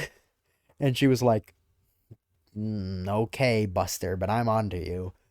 And then I was like, "Whew." Speaking of gym, this is another thing I remembered. At some point, I got locked out of the gym. Nice. They just like left me out there. Like the teacher was like, "You are not doing what I say. I want you to go out that door and I want you to walk to the end of the field and back." And the field was like a few miles at least. Not a few miles. It was like half. It was like a quarter mile. But like I walk down there, I walk back, I knock on the door. No one lets me in. I'm out there for like 15 minutes. I knock again. A kid ends up letting me in and is like, "He said not to let you back in, but I'm gonna let you back in." Because it was either really hot or really cold that day. I don't remember, but like that is just child neglect at that point. But in that field, the field for our school just did not have a gate around it. So at some point, You just leave. the guy's lackey ran away from school during recess because you were allowed on the field at recess. He ran a few buildings over and hid in a building. And like I don't know what his goal was, but he certainly was there. And like we had to like stop recess and like there were like everyone was so confused. But yeah. Nice. Oh my Yeah. gosh. If I obviously it's probably felt like a crushing punishment, but if I got locked out just to wander in a field, I would totally love it. Well, yeah, but like Like, at the time I was like, do they yeah, not care about me? yeah. Um, hey, oh my gosh. Get the heck out of here. Oh, good thing I have you Oh, muted. sorry. Baby goo goo gaga. What? Oh, I also What? have that muted. Did they move it in here? Why would they do that? Yeah, I think they tried to troll us. We both have it muted. Nice Idiots. job, Frenchie. You, All you, right. you, you stupid Wait, what did head. he try to play? I'm gonna check the bot time. It might Crazy be frog. in Oh wait. it might be in admin bots. Hold on. Oh Nope. wait. No one uses admin bots. Yeah, Oh yeah, you today tried to at play Crazy 2:21 Frog. a.m. Oh my gosh, You idiot. All silly right. goose, Frenchie. Stupid. All right. So in okay. So all throughout junior high or middle school, depending on where you are. uh I took art class for all 3 years because I liked the teacher and I liked the kids who were in it. Because my friends were like all into art, so I took art as well. I was never really great at it, but I took it because I enjoyed it. So, and I enjoyed the teacher. So uh, okay, wait, no, this is not about me. This is about someone else. So during the art class, and I still remember this, a kid who obviously was having like, issues, like Mm-hmm. mental issues, like not in a bad way. Like you could tell she was like something was wrong with her and she needed help. Mm-hmm. And at some point, she started having a breakdown during class, and someone started calling. Someone was like, concerned. The teacher started calling the counselor, and when she heard that somebody was calling the counselor, she, I think she probably like said, she probably like cursed her out or something, and she booked it. She like left the school and just started running across the field, like where like houses and like bushes were. Just Mm-hmm. started running, and the assistant principal and one of the coaches had to like, obviously they could catch up with her, but they did catch her, and I don't remember what happened to her after that. But after that, like, I don't know. I don't know what happened, if she transferred or if I just don't remember seeing her ever again. But God, do I hope she's okay. Oh, dang. Not the worst thing to happen in that, in, you know, middle school though. We Yeah. were, because I was hanging out with Frenchie and his friends, and they were all band kids. So Oh, I didn't get yeah. influenced by them, but I saw their stupidity firsthand. Mm-hmm. And it was truly a sight to see because we would all conglomerate during lunch. We all accumulated at this one table, and you could ask Frenchie about this. He probably still has evidence of this. The Epic We Gamer lunch established table? the Epic Gamer lunch table, Yeah. No, and I this. no, go on. No, I'll talk about it. So we were like, Okay. our table is the greatest table, and no one else can join our table. And we wrote like laws and rules for sitting at the table. And if you wanted to sit at the table, you had to sign your name, right? Yeah, by the And Epic we had Decree. all these elaborate rules. I forgot what they were, but they're probably like be nice or whatever, like simple rules, and probably like Mimi rules that were really stupid at the time, but still are. And I remember the assistant principal caught us talking about it, like discussing it, and he was like sarcastically like, there's like a constitution for this table, and we was like, yeah, we like enthusiastically like, yeah, I have to do this and that, and he like rolled his eyes and he like left. Yeah, I You know, remember. I felt so bad for him. I remember at some point you posted like what seems like the beginning of the Constitution. Uh, Oh, it's a whole document. I don't know who no, owns it, you but somebody does. you posted. It says like by the epic decree of the Epic Gamer Lunch Table, we hereby Yeah. establish these new laws, and it talks about like if the table falls once more, and that there's like so much lore. Just Oh, like did it's the table because fall? okay, yeah. No. The table falling is a metaphor because for some reason our friend group split up. Probably because of like an argument. People were like not liking each other, and we like came together to have like this founding fathers agreement that we would form a Hi more chat. perfect union, Hi chat. and that Welcome. Hi guys. and we we would create a better lunch table I'm for all of staring at us to someone in sit the at, chat. I and won't it was name anyone in the lovely. chat. Hi Axo. Hi Frenchie. So, could you repeat that one more time? I'm so sorry. I was talking to the folks. All right, so the table falling apart is a metaphor for our split friend group splitting apart, and I wasn't involved in this. I was like new to the friend group, and I had gathered that the friend group had split up, but I didn't know for what. Maybe Frenchie could tell you why. Well, the friend group has split up for some reason, and then we decided to come back together to form a more perfect union under the umbrella of the epic decree of the Epic Gamer Lunch Table, and we we came together and we wrote a bunch of rules like, yeah, this is this is never gonna tear us apart, you know. And if only things were so simple that we could just write a document saying be nice to each other, sign our names, and then we were. If only it was so simple like that now. Goodness, I wish. Yeah, But friend. that's basically how we came back together.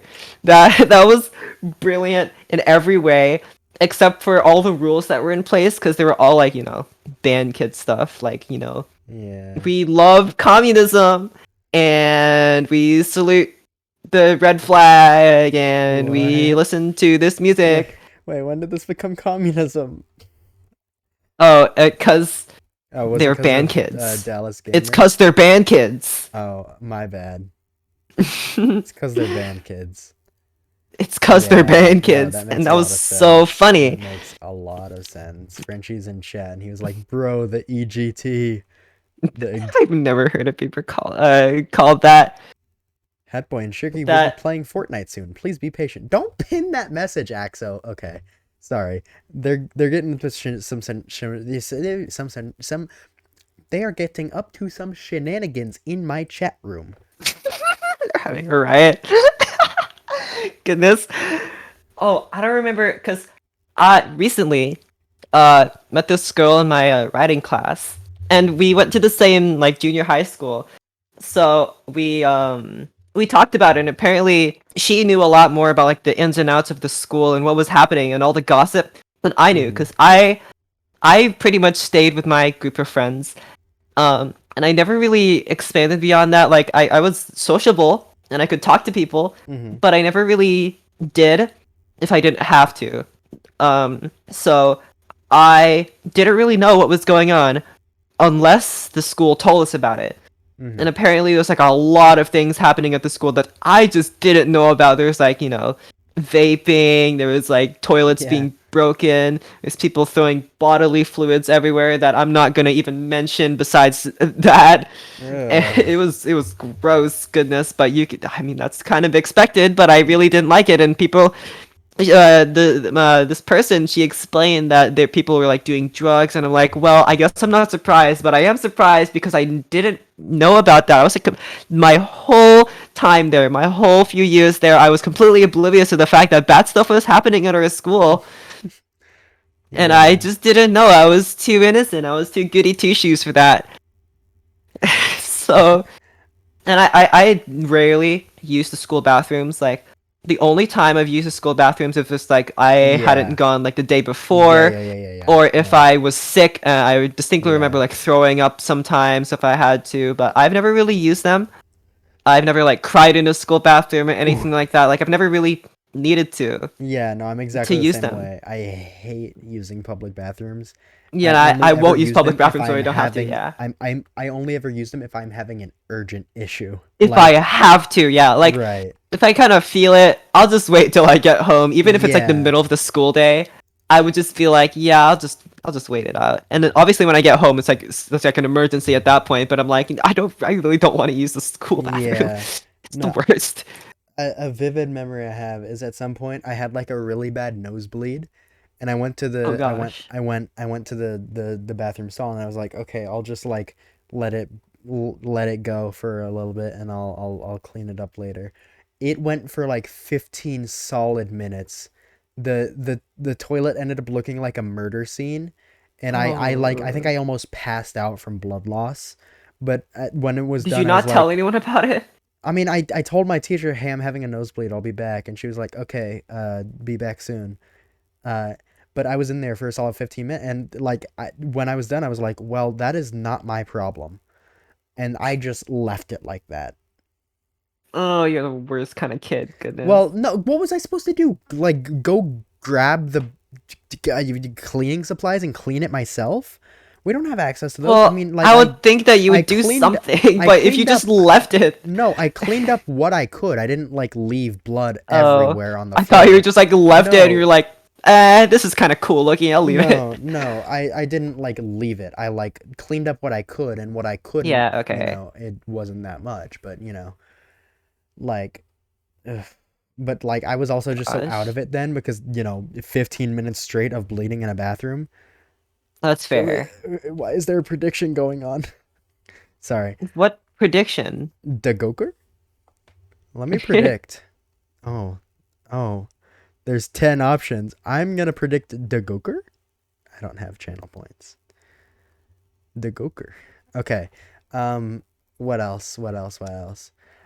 You would be surprised how many people I met in my high school career that like actively smoked weed. It is like not the number is so like, and I didn't Oh, even there are a realize. lot. Yeah, no, I didn't even realize because like that's not, there's so many. Like actually there was so many, and like I didn't even know what to think. Like I was so baffled when I learned how many people I knew that like had were actively smoking, and I was like, "Whoa." And then obviously, Yeah, I never understood that. being me, I made jokes about it. I was like, "Without me?" And they're like, "Oh, we'll let you know." And I was like, "No, don't. I don't really care." But yeah. Yeah, I don't get it. I don't get how you're hammered from kindergarten, smoking bad, and you're like, yeah, I'll do it anyway. I think it's probably that rebellious kid, thing. But then, like, I don't know. I don't smoking, it kills, and that's what I've been told you know, since kindergarten, and I am not gonna be told otherwise, obviously. So I don't know what just compels kids to just do it even though they're told not to. It's kind of wild. Like, I get that you're rebellious, but you can be rebellious in other ways, like listening to like different kinds of music. You don't have to Yeah. smoke. I Gosh, I goodness. feel like if presented, I don't think I would ever smoke because I'm very proud of being the only person in my like immediate family that doesn't smoke. But Nice. Okay. I don't think I think if given the opportunity, I would try maybe an edible, but that's like as far as that would go. Oh, I'd try it. I'm very I'd open yeah, to those I'd kinds of things. yeah, I'd try it, and if I liked it, who knows? But like, I don't think I would ever smoke anything It's because definitely something you'll have to do research on. yeah, definitely. But Um, like smoking Absolutely. specifically, I have a lot of pride, and I'm not ready to like let that go. So Absolutely not. And I don't know how it keeps happening, to be honest. I don't know where all of those kids were getting their weed. Like, Exactly. who is Where are you selling to guys high getting it? schoolers?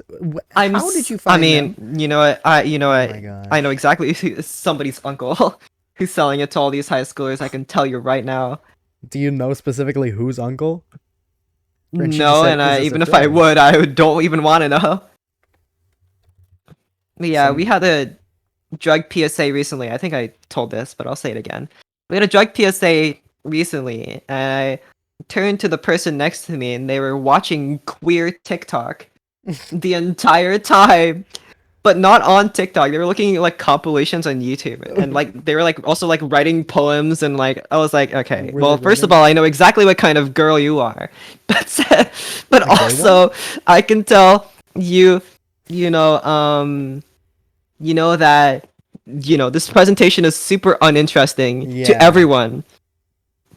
Even though I think they tried their best to make it like interesting and tried to give practical advice, which is fine, but like they weren't entertaining or anything, or like obviously maybe not entertaining, but like engaging at Mm-hmm. all. And obviously we still all clapped for the presenter afterwards, but we were like, Right. Yeah. hey. So, and I thought to myself like, well, to people that it was informative first of all, but also the people who do drugs aren't gonna stop doing drugs because clearly, if all the years before this haven't stopped them, this won't. And also, the people who don't and won't don't need to hear this. So, like, who's benefiting here exactly? Not Yeah. much is going to change because of this presentation. Yeah. So, I I don't know. yeah, I learned recently actually that the abbreviation and actually used name of my main villain in, the projects that I'm working on is a type of drug. Like, I didn't know Oh, yeah, that. I pointed that out to You you. you you yeah, you pointed that out to me that GHB is a drug, but also like the name of my main villain, which is kind of cool because like I mean it's not this is not the case, but like if someone really wanted to, when the series is all said and done, they could probably find a way to be like, well, the main villain is named GHB, so this is obviously about HatBoi's struggle with drugs, which it just isn't. But like that would be so funny to me. I mean, I'm all for interpretations, but Right? like Yeah, that'd be like kind of a wild one. that'd be kind of a wild one because it's just blatantly not. It is just silly misadventures, as Frenchie is saying. Um, but it'd be pretty funny, and I'm open to anyone interpreting my stuff anyway. Like I know what I'm trying to get across. But if you have an artistic interpretation, go ahead. Like I love going on like sites and like seeing everyone's head canons for a bunch of things because like some of them I really like, some of them I really don't like. But like it's so interesting to see what people believe. Like today, okay, so I've been call me what you will. I've been watching a lot of My Little Pony recently because I watched it back in elementary school and I figured I should do a rewatch because I don't remember anything. I never But watched My Little Pony. I it's a good show. It teaches morals, but to each their own. But I Bro, I watched like Thomas the Tank Engine. yeah, I was not normal, and I'm still not. But so the one of the characters, Pinkie Pie, apparently goes on to or goes on to have a child with Weird Al's character in the show. Um, but Incredible. I saw a post on Tumblr today that was just like giving facts as to why the child is actually the son of Pinkie Pie and Fluttershy, which is just Of such an course, interesting theory. Because like the color matching and all of the stuff, they gave like very solid evidence for it, and I was in awe at how well they gave their point, and like that's called a game I even theory. believe it a little, but I like believe in it. no, game theory doesn't make anything good anymore. Let me just say that, but like Interesting. well, okay, he used to be focused on making good theories that like unprovoked thought, but now he's more focused on making things that will get clicks or, make people comment something. Stop. Sorry, Siri was recording me. When what? Exo. Sorry. Um, but yeah, so MatPat fallen off. He's gone.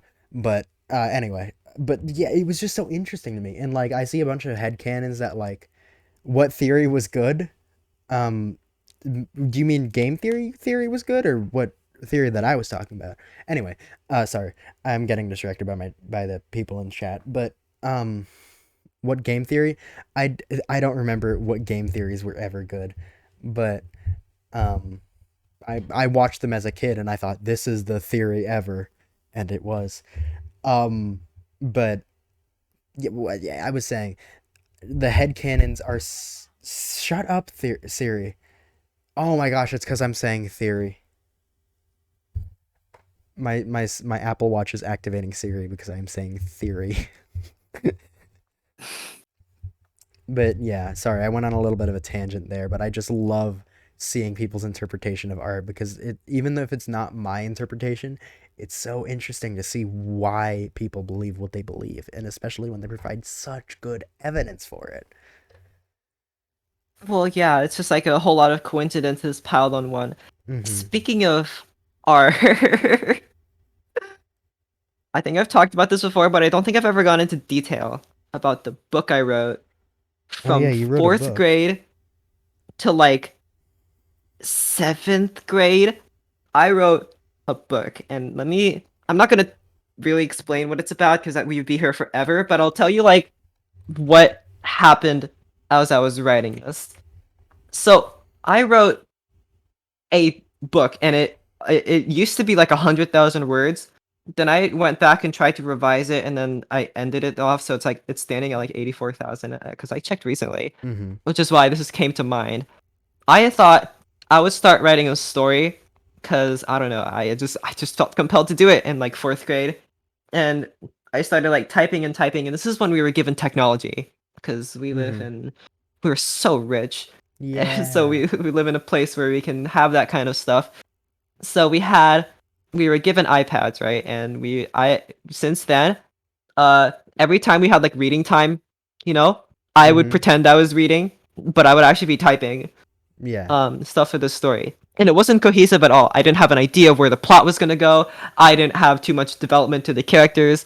I just had like a set of imaginary characters that I've just kind of like been tossing around in my head since then, or before then, and since. And I just kind of put them in this like sci-fi scenario.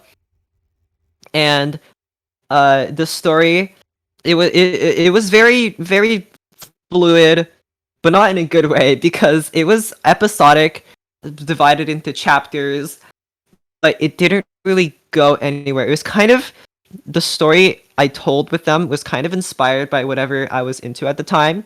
So like if I was into this thing, I think at some point I was like into Doctor Who, the story like take elements from that show and just kind of like throw them in there randomly.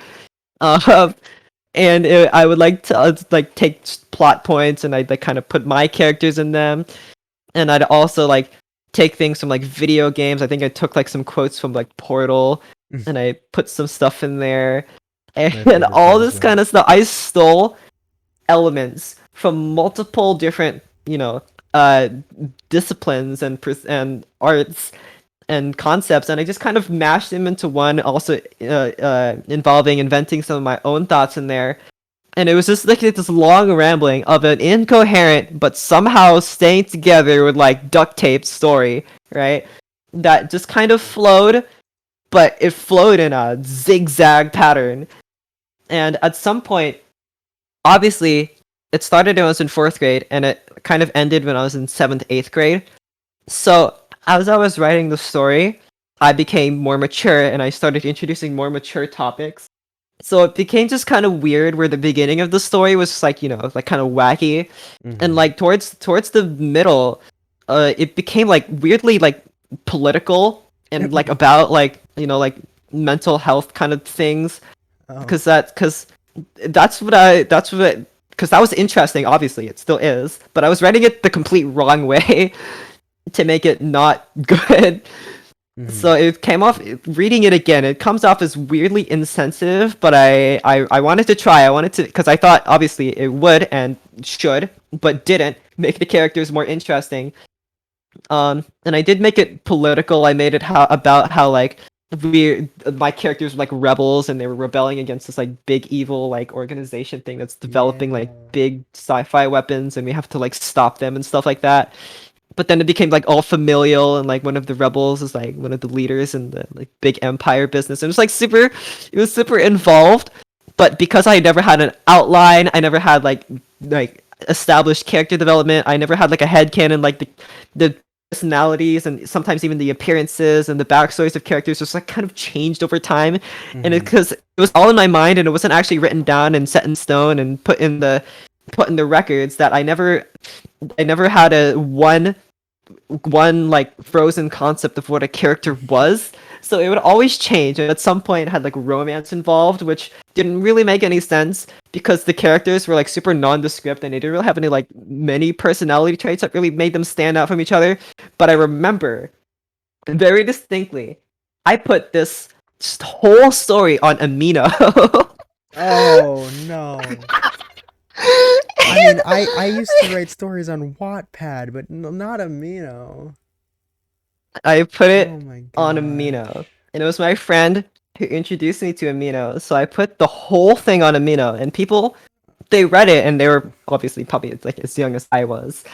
So they said they gave me compliments, and they said Oh I like no. this character and what they did, and goodness, I don't know if those posts still exist. I hope they do, but Oh my. yeah. So I still have the story, and it's still completely it's still completely intact from where I left it off. I haven't touched it since. I've been kind of reading it passively, and then I stopped realizing I could be reading something that is complete. Um, so it's just kind of been sitting there, and I guess that's like one of the only things I've been embarrassed about because it's so cringe. Like I said, with like the mental health things and like the politics and stuff, and me like stealing stuff from all different disciplines of art and video games and movies and TV shows and Yeah. of just whatever I've heard that I thought was interesting, I would just kind of stick in there. And it's like the only thing I'm probably embarrassed about was this big conglomeration of writing. And it's so long. It goes on forever. And it's a lot of dialogue. It's what my teacher would call dialogueria, where it's just dialogue after dialogue and it's just Yeah. them talking, and I thought I was so clever for telling the story through dialogue when I realized that it's actually just really annoying. But I enjoy reading it because it's my own. Oh my gosh. Do you think any of those kids that ever initially read your Amino story were like have recently thought, "Hey, I remember that really good story that I read when I was a child. I think I'll go back and visit it." And then they go back and visit it. Oh, nobody. But what if? Because Not a single person. I revisit all the things that I watched when I was a child all the time. So, like, I mean, yeah, I it's wish I very knew what I watched as a possible. child. I don't remember. I have You vague I watched the remember one this piano one video. video. I remember this one video. It was a conspiracy theory video, right? And Hmm. it was animated too, so it was like interesting to like a kid like me. And it tried to rationalize all religion and all science in one giant conspiracy theory. And I would watch that video over and over and over, trying to grasp. And I was like, I don't know, 10 years old. I tried to grasp it, and I tried to like have this wealth of knowledge within me, trying to, know every single facet of what this video is trying to explain. I want to find that video again. That video must not have been more than 30 minutes long, but it felt like 2 hours, right? It might have even been Hmm. 2 hours. Who knows? But I would watch that video over and over, and I would try to rationalize. And I've always wanted to find what that video is so I could watch it again, but I don't know the title. I don't remember a quote. I just remember like the main character was like a purple like animated like bird, and it talked about like the pyramids and like the equinox a Oh, lot or whatever. if it was a purple animated bird, that was probably a Planet Dolan video. No, it wasn't a Planet Dolan video because I know Planet Dolan. Another purple Um, animated bird on the internet? it was another purple. This is like an old video too, so it was Okay. before he started doing animations or whatever. Huh. So It was way back. Oh goodness. Uh, what other videos did I watch? I was into like the marble like run videos. You know those marble Oh, I love the videos marble races. Yeah, one of with my like the favorite marble streamers races. watches marble races on stream sometimes. It's great. Yeah, but they were like the physical ones made out of like wood and Yeah. stuff. Yeah, yeah, yeah. Those are lovely, and I love the sound they make. I remember Hmm. by Matthias Wandel. He's like an engineer. He made this marble machine video, and those videos are still up. And he's still an engineer, baby. But Yeah. I would always watch his channel because I was fascinated by his videos of like CNC machining and making blueprints, and especially his marble machine video, which like a hand crank machine that just like makes like an infinite marble run with like gears and like all these like paths, and it was so intricate, and I loved it, and it's still so satisfying to watch today. But I would watch those videos over and over and over. Like I was so fascinated by the marble run videos, and oh my goodness. And I remember in like first, no, kindergarten. In kindergarten, another teacher's classroom had like a marble run set, and I was so jealous that our classroom didn't have it, and I never really complained about it at all. But I was so jealous, and one time I did actually get to play with it, and I was like, oh my gosh, this is like a dream come true that I could make marbles go down ramps. It's great. Yeah. Oh my gosh. I don't really have anything to relate to that, honestly. I like ugh. No, I got nothing. I'm so sorry. I'm so good at podcasts. Can you tell? Frenchie Yeah, says bro. oh, Sorry, Frenchie says bro. Remember Sphero?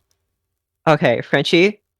I don't want to really say too much, but our video, remember? Okay, so in GT, a guy came into our room just randomly out of the blue. I don't know who this guy was, but he had a camera and he interviewed us when we were using the Sphero, Mm. which is like a robotic ball that's like a programmable. He interviewed us, and that video is on YouTube, and it still exists.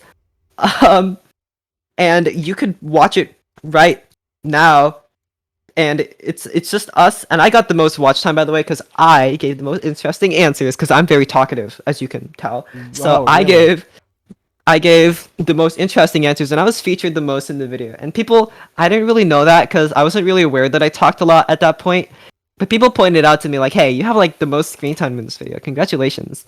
So that, that's our story about Sphera in our GT class. Yeah. Frenchie's asking where I put the room. I don't know what he means by that.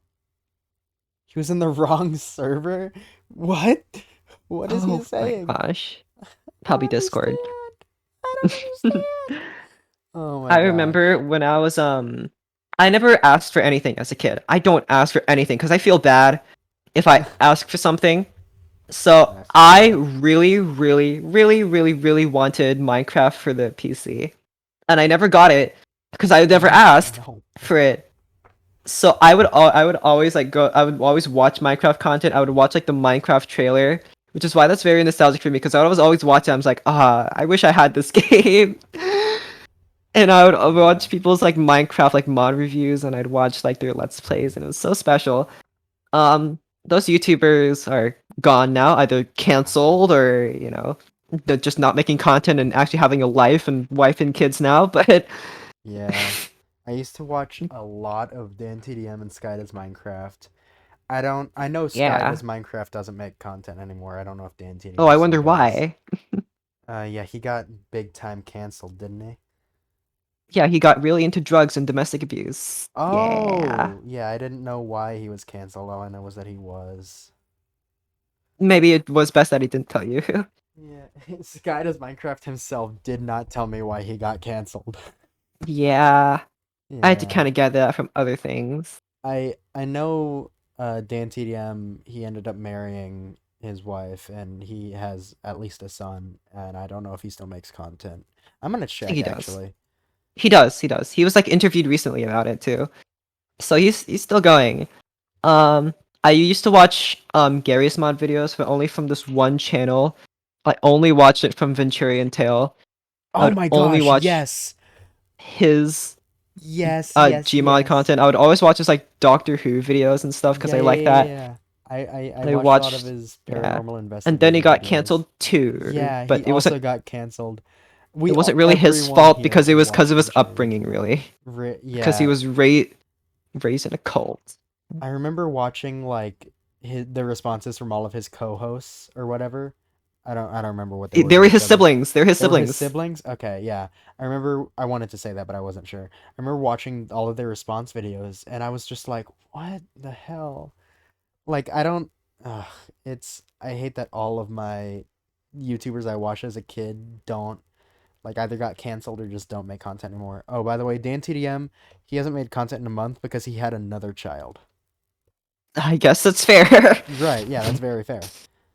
Goodness, Good for this him. guy's just yeah, good for him. I remember at some point Sky Does Minecraft had a spin-off channel with like just all of the people he worked with in his office.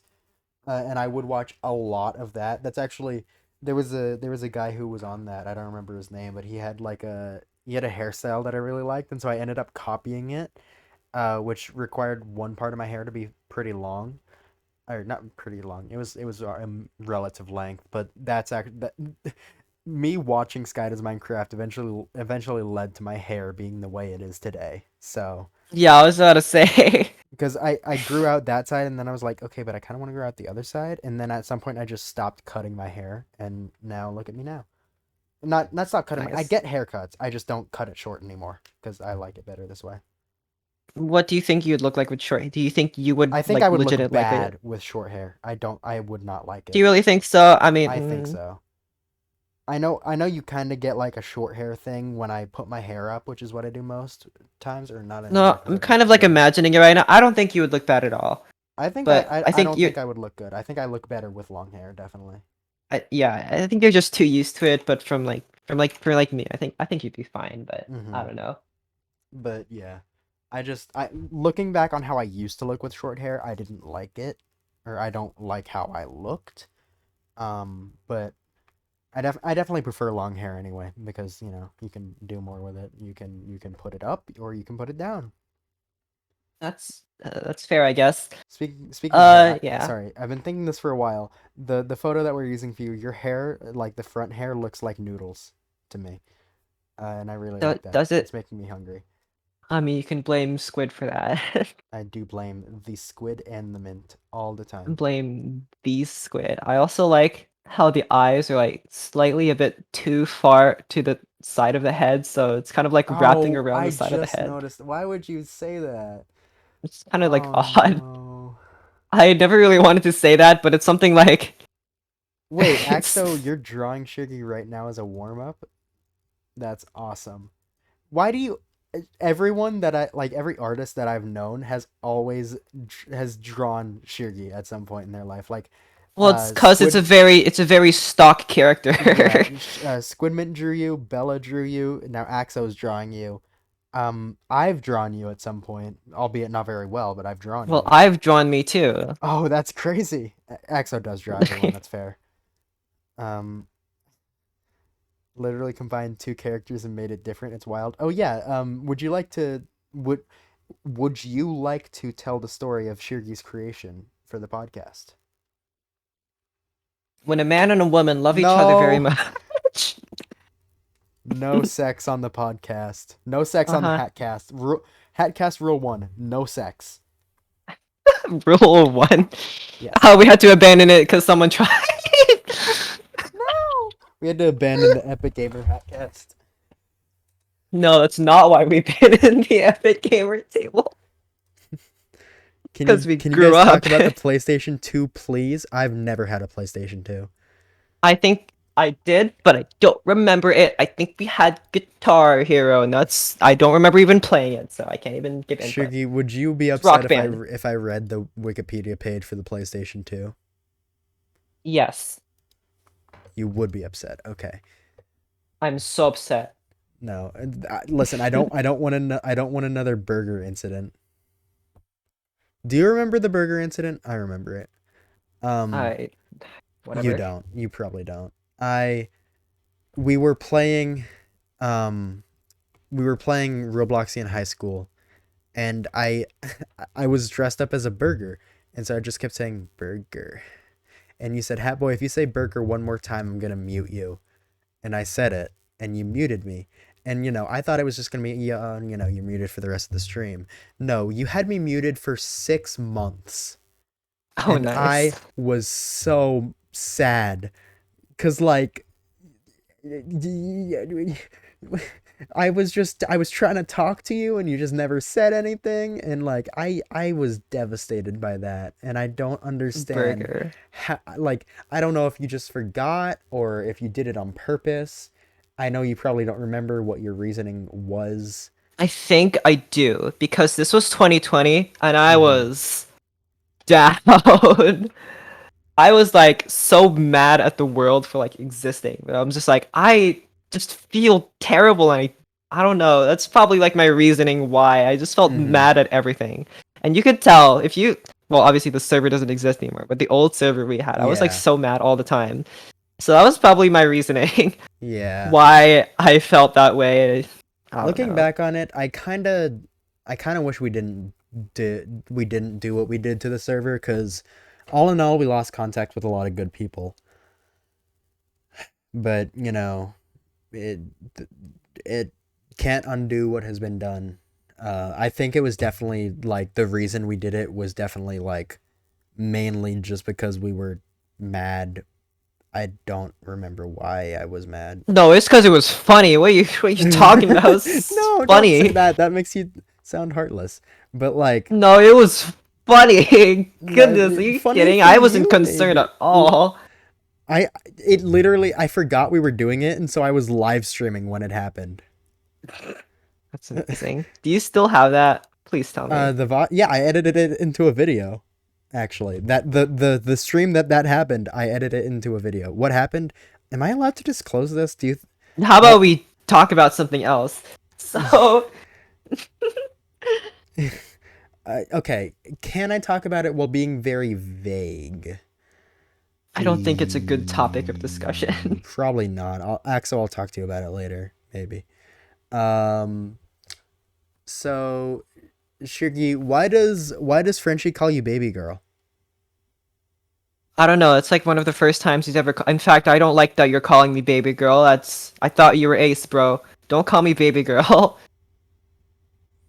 All right. Now that we've covered that topic, Um, should we move on to one of the few topics that I wrote down before the stream started? Yeah. Go ahead. Yeah, okay. So, pick a number 1 through 5. One, I guess. Just go in order. All right. So, I'd like to talk about pretty much just the YouTube shorts that you did, like, because I never myself got into that. I said I would, never ended up doing it. You did it, and it brought you a lot of profit on YouTube, shall I say. So, Uh-huh. would you like to sort of give some insight into that? Well, I'd like to dismiss that immediate slander. I don't make any money from YouTube. No, I never said money. I said fame. Axel, we'll Oh, talk you about said the profit. Xbox 360 later. I did say profit. I meant fame. Yeah, okay. So, YouTube Shorts, short form content has taken over. I personally don't like it, but I don't care if you like it. Like, sure, if you like short form content, I guess that's just what's cool now. Like, whatever. Um, but I personally don't like it, but I saw an opportunity and I started making it. And I just Mm-hmm. took clips from my streams that weren't really good enough to be like the VODs weren't good enough to be videos, but I took the clips that I thought were fun and I put them out for everyone to look at in a little vertical format, which doesn't really make sense because the games are horizontal. But whatever, here we are. Um, so I would clip moments and I'd post them, and I posted like one every day, like consistently for like a month, right? Mm-hmm. And then I stopped Yeah. because comments, YouTube are Uh-huh. very homophobic. Yeah. And I was like, I don't want to deal with this anymore. I don't want to have to deal with all the like literally waking up and like getting in my email, people posting homophobic comments on my shorts. Oh, yeah, So because you get emails about it too, don't you? Wow. yeah, I eventually turn off notifications and emails about that. But I would Yeah. wake up to like all these notifications about like, comments about, that kind of stuff. And it was just like, it is not worth it. I like subscribers are cool, I guess, but if I have to go through like this kind of stuff every day just to, gain subscribers. It's Right. not worth it at all. And initially, because like I remember. Okay, so this is gonna make me say, because this is recent. I don't even have any defense for this. This is gonna make me sound like a huge jerk. I was upset with you because I thought that using YouTube Shorts to gain that many subscribers is a scummy way to do it. And I was so That's upset at fair. you. And in my mind, you were just constantly bragging about it because I know you posted when you hit 100, you posted when you beat Harsh, you would talk about it a few times. And I thought you were just, really rubbing it in that you like got more subscribers than me, you are doing better than me. And honestly, it I almost I very nearly quit YouTube because of it, which would have been a stupid thing to do because it's really not that deep. um That's fair. and I do still think that doing specifically short form content and gaining subs from that is definitely a scummy way to do it, because like that it doesn't require as much effort or time Oh, as. absolutely not. It felt Yeah, cheaty. I felt bad, yeah, but then I didn't because I don't care. Like, yeah. okay, so my thing is, I posted it because I felt like these clips were good, Hmm. and I can see exactly what you're saying. It is cheaty, and it's not whatever.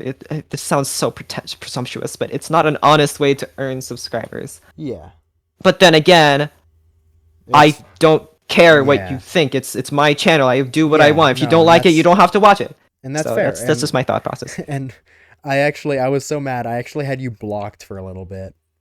And Nice. then I think I was also kind of pissed that you joined specifically Frenchie's house because um this is going to sound mean, but we initially started it as like a way to get away from drama, and my drama at the time was with you. So I That's fair. technically founded the server to get away from you, and then I felt like you joining the server cuz I for some reason felt like this server was the only place I could really be myself, and that if you were here you would judge me for it, which you Well, I might joined not. it I because don't my care. it's Frenchie's place. Yeah, no, I I'm know. friends with him. I know, and I don't Yeah. care. I don't care. I got over it because honestly, it's a really weird that I felt like that. And I'm gonna invalidate my feelings, but I yeah. So I had you blocked. I like unfollowed you and unsubscribed from you on everything, uh, which makes me sound like a huge like very petty man. But you know, I don't have any defense. Yeah. What changed your mind? I realized that it wasn't that deep, and that I should just get over it, and that you're your own person. I should respect your decisions. YouTube Shorts are terrible. Axo, don't say simply God. communicate. Axo, don't say simply communicate better. Have you The met first Shirgi? two shorts I posted got a collective 7,000 views on the first hour. Oh It is my god. unfair how good YouTube Shorts are for your channel. Yeah, And and I'm so upset because for some reason, because my channel is the size that it is, it won't let me post YouTube shorts that are longer than a minute. And the video that I made specifically to be a YouTube short, even though it's like kind of a high, if I made YouTube shorts, they would all be like that video that I posted. They'd be like live action stuff, like that could tie into my lore stuff. But the video was apparently 1 minute and 1 second, so it didn't count as a YouTube short, which interesting. angered me so much because I made it specifically to be a YouTube short. And oh my gosh, don't say so like under time slopper. What does that mean? Yeah, I would have kept posting YouTube Shorts, obviously, but like I said, I'm not going to. Probably not for a while. Until I can figure out how to get rid of all the comments. I don't want to disable comments because I don't like that. I Yeah. think if I post something on the internet and you don't like it, it's fair for you to say that you don't like it. That's Mm-hmm. completely fine, and I don't care. If you, but once you start attacking me for, you know, being queer, I Mm-hmm. don't want you in my comment section. Get out of here. Yeah. What And are you doing? yeah, and you have been deleting those comments Because not only are they not fun to look at, they're not, they're not fun to just sort of have there either. So yeah, I don't know why, like, because I don't really get comments, but if I did, I don't think people would give me homophobic comments. So I don't know why you specific, because I can't think of any reason they would. Like, I understand what they're saying, but I don't get why they're saying it because I don't think they have any room to speak on the subject. I think they are Oh, wrong exactly. in everything that they've said. Because, like, some of the things they've said that you've described are, like, just blatantly not the case. And I don't get it. I honestly don't. Well, okay, so one thing is I'm not really hurt all that much by comments because Yeah. they don't know me and I don't know them, and what they say about me is completely irrelevant because they don't know who I am. So like if that's what your impression of me is, I guess so, but I know for a fact in my heart that's not who I am. So why should your opinion of me matter? I don't even know you. You're gonna move on after this. But the fact, what really does like legit hurt, I don't know why. Maybe it's just like a social thing. What does hurt is that I know that these people have the mindset that they're like, not only do I have distasteful feelings for this person, but I'm gonna leave a comment that's mean Right? that I know for a fact is meant to ruin their day, and I'm just gonna leave it. I'm gonna just, keep scrolling by as if I did some good for the world. And I'm just like, I'm so upset by that fact that it actually just makes me legitimately sad. And I just like sit on my bed like, really? People like this actually exist? And I just have like a crisis over it. Like, goodness me, are you? Does it really have to come down to this? And at some point, I just got tired of all the comments, so I Yeah. just stopped posting them because it's not worth Yeah. it. I Goodness. don't I can't believe there are still people like that in today's society. Like, surely you've got We to live in at one. some point reach a point where you're like, "Hey, I'm kind of like wrong, right? Like, I shouldn't be this way. Like, this is like the less believed thing nowadays. I should not do this." But like, people are either just so dense or just so caught up in their own BS that they can't stop and think for one moment. They have to keep preaching what they believe. And I don't get it. I don't know. Do you have any input on YouTube Shorts? Because like I I told you, like YouTube Shorts, kind of held off on the idea because I was curious to see you do them, but then you like didn't. So I'm like, well, I guess Yeah, I'll I do know. it. I appreciate you holding off on it. I If I were to have done YouTube shorts, they probably would have all been like live action stuff that could tie into my lore. I actually still kind of want to. I might turn them into like just maybe like not shorts, but like, shorter videos on my channel, but like just like as a way for me to sort of dip a toe into the live action content and see how it goes. Uh-huh. Which is what they were initially supposed to be. I don't think I would ever do like a stream highlight YouTube shorts. I think my stream highlights would be specifically for if I needed like a gaming video. Okay. But and most of the YouTube shorts I see are either like TikTok creators who are just posting their TikToks here, which is fine because some of them I actually followed back on TikTok and I'm fine with finding them here. And others are like, okay, it's a lot of stand-up comedy, Family Guy clips, and Oh, clips I of love this. stand-up comedy on YouTube. Yeah. Yeah, no, stand-up comedy is great. And then clips from a show called, I think it's Doctor House, where it's just this doctor that just says things that a doctor has the manner not to say. It's interesting, but okay, YouTube shorts that just repost TV shows are the worst kind of YouTube shorts, especially if they add like a gameplay of like a mobile game below it or something. That's Oh, just the I've talked about worst. that. Goodness. Yeah, because you're just taking someone else's content and people that take other people's content and put it on their page when it's not theirs. That's just so. Why? What do you gain? Well, I For guess the subscriber. views, baby. I guess. I don't know. I personally would never have the gall to steal I would someone's work. never. It really is just plain theft. Yeah. Like, I don't. Oh my gosh. I don't understand people these days. I've talked about this before. The reason why the video is split in half is because people's attention spans Yeah, are it's the the attention equivalent of a span, pickles. which is And we not need good. 2 videos. Yeah. It's really not good because eventually school is going to get split in half, and the school's going to get split in half again, and the school's going to stop existing, and no one's going to know anything. School's already being split. I blame TikTok for a lot of things, and I kind of do it like half as a joke, but also half like I know that this is kind of destroying kids' lives. I blame How TikTok you for really? homophobia. I don't know Maybe. how yet, but I blame it. You blame it? Yep. Alright, I see. Pushing the agenda. They are tracking my phone and importing homophobic ads. Right. What's number Yeah. two? Oh, number two on the list would have Ha been ha ha Shirgi ha. Story Hour. Oh, I have a lot of stories, We have a lot of but you have stories. to. I mean, I can give. Okay, so the thing is, I v only vaguely remember what things look like. I don't pay very much attention to what. I mean, I'll take pictures. That's what pictures are for. I probably the very fact that I can take pictures with my phone at any time at any moment probably caused my lack of visual memory. Mm-hmm. Um, and I think that's a like a legitimate being studied phenomenon, whatever. But beyond that, I remember what I felt. Vaguely remember what people said to me, but most of all, I remember like how I felt in the moment, and I remember kind of a vague idea of what happened. So what I like to do is like I like to kind of fill in details. Um, but I don't have a whole lot of stories that are like that have like a beginning, middle, end. They're just kind Mm-hmm. of things that happen.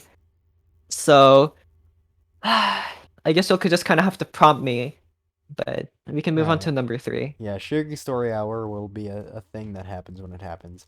Next up is Shirgi Mysteries. I don't know what that means. I think I was referring to your Oh like yeah, a my 9 mil. mm, I mean, I Do you want me to talk guess. about the 9 mil? Yeah, you can talk about that. What That's else were not you referring about? I was gonna refer to the like all of the gotcha Shirgi videos and how those were like slightly creepy, but and people were like, "This scares me." Even though you made the characters so specifically not be scary, but you It's know. so unscary, but like I like that I could make it creepy. Yeah.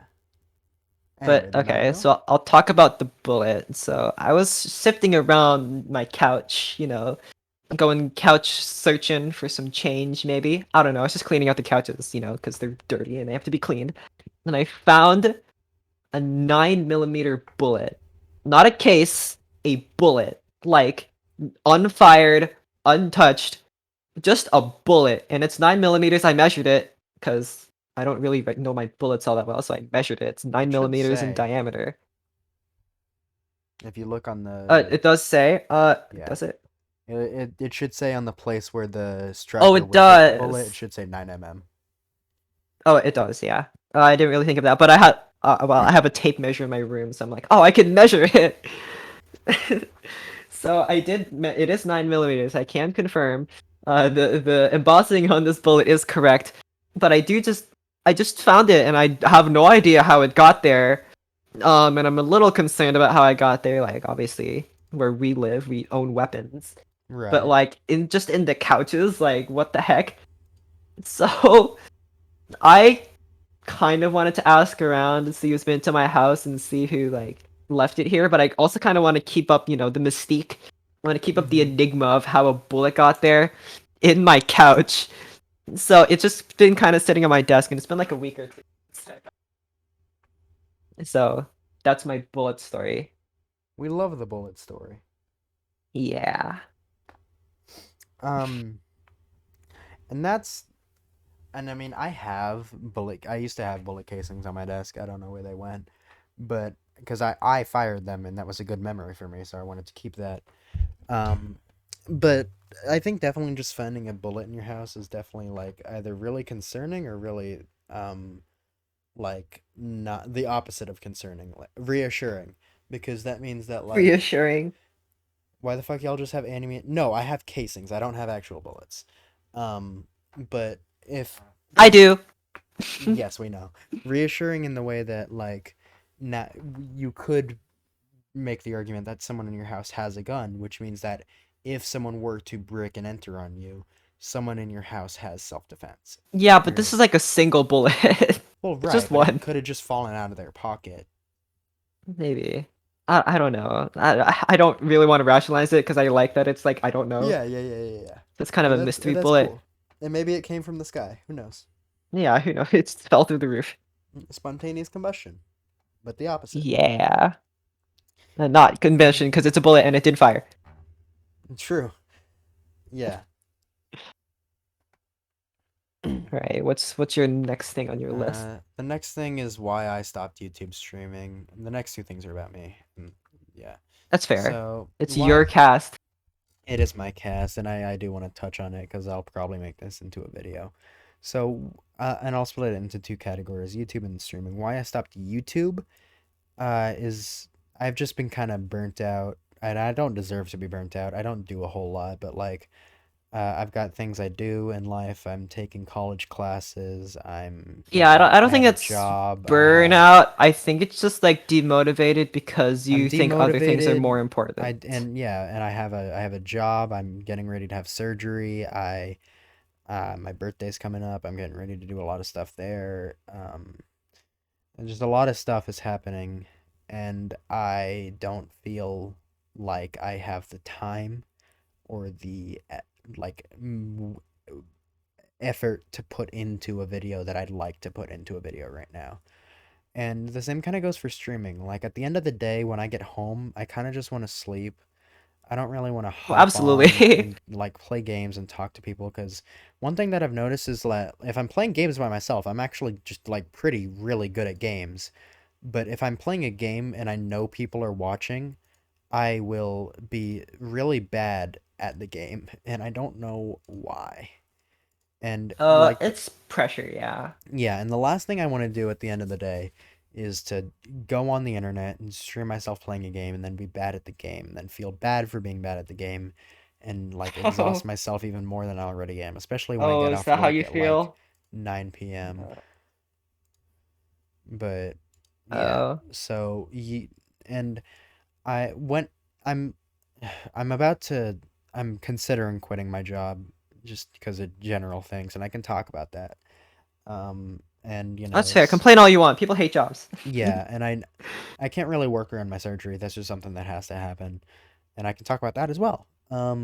But I would like to be making YouTube videos. I would like to be streaming. I just don't feel it right now where I'm at. So Oh, that's why I stopped YouTube and streaming for now, and I'm hoping to get back into it. I mean, especially with this. This is a stream. I was I you mentioned streaming. I initially wasn't gonna stream this, and I'm glad I did, because uh I need to stream. So I'm glad I did. I guess Um it's fair, but yeah. yeah. Do you have any thoughts on why I quit YouTube and streaming? I mean, I don't because this is because we've talked about this extensively before, but Yeah. we differ a lot in philosophy and how we feel about streaming and YouTube. Mhm. So I don't really have any constructive input, but I guess if people have not heard my perspective, my thoughts on streaming and YouTube is that it's kind of just kind of a live and let live kind of thing. Like I just kind of click the button and I just kind of beat myself for a while. And if I'm bad at a game, well, whatever. At least you watched me be bad at it and you liked me hopefully being bad at it, and that's fine. I'm just here to have fun, and I just kind of click the stream button, and stuff just happens, and then I do it for 2, 3 hours, and then I'm done, and then I take a nap. I'm not really all too concerned about it. If people think I'm bad at the game, well, maybe they're right, probably. And I don't feel any pressure to be good at the game because I'm not a competitive person by nature. So like I don't feel Yeah. like that urge to be good at the game, and I don't feel the urge to conform to what other people think. So obviously, like both of those things combined just kind of lead to a very laid back kind of stream. So Mhm. Now Hatboy complains about his job. So let's go. when I started, because okay, so I got into the because okay, here's what happened from the beginning.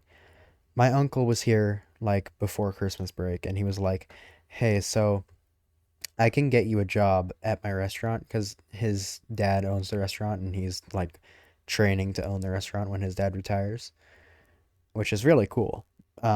But he was like, I can get you a job as a busser. We can pay you this much. If you just want a job over Christmas break or something. And I was like, yeah, sure, that sounds great. And I started a little before Christmas break, which was fine. I was figuring, get a few weeks in before Christmas break, it'll be good. Good money. Um, and then like, so when I got there the first day, I was gonna have a meeting with like one of the managers to be like, okay, here's what's what. I never had that meeting. I never had to make a resume. I don't ever think I was officially hired by the company, but I'm on payroll now. Um, and I just kind of started, and I'm scheduled, and I work. Yeah, you'd be surprised how often that happens, because like Yeah, although you are right, those should probably be in place. A lot of, especially like local places, just like, yeah, you want to claim the place, that's fine. All right, I'll pay you yeah, this much, and you just do it. And I think that's fair, but it's kind of not really reassuring in this digital age of like documentation and stuff. So yeah. And okay, so I bus tables, which is harder than it looks actually. Like you it have really to, is. yeah, it's. But so I got showed the ropes, I got a little better at my job. And then like the night before New Year's Eve, we were having our, nightly meeting before work, and they were like, "Okay, so bussers, who's closing?" And one of the bussers that was there had closed the night before.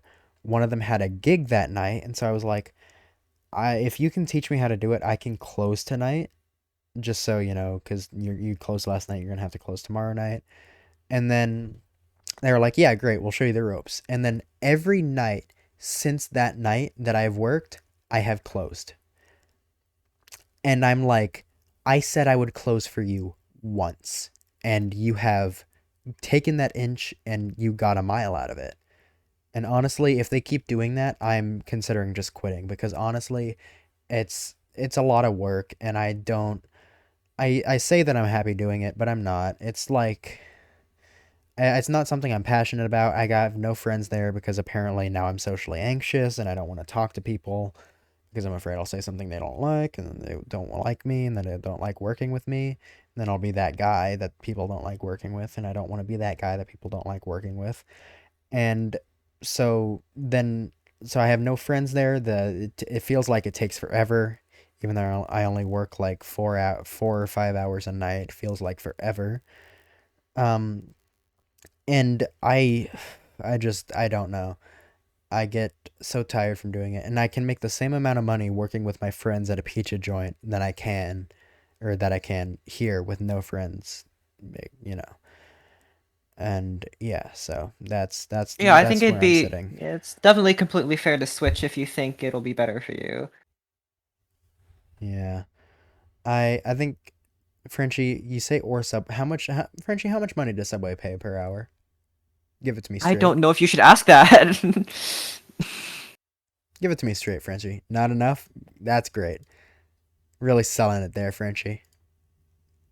That how much you get Two paid quid. isn't exactly something you just ask, but that's I mean, everyone who that's has a fair. job that I know that I've asked has been fine with me asking. Uh, I've always thought that was like a kind of a, not a stigma, but just like a thing you just don't ask. How much you get No, paid? Maybe that's up for apparently, like adults, yeah, apparently but like, people these days are fine with it. Like yeah, I'm fine saying that I get paid $11 an hour. yeah. Maybe it's because of our generation, but Yeah, but so and okay, so my mom, it's her family too, because it's her brother that own that, So and I don't know, she was upset one day because I took off because I needed to finish homework, and she was like, and she told my dad that's my family he's working for, and he can't just do that.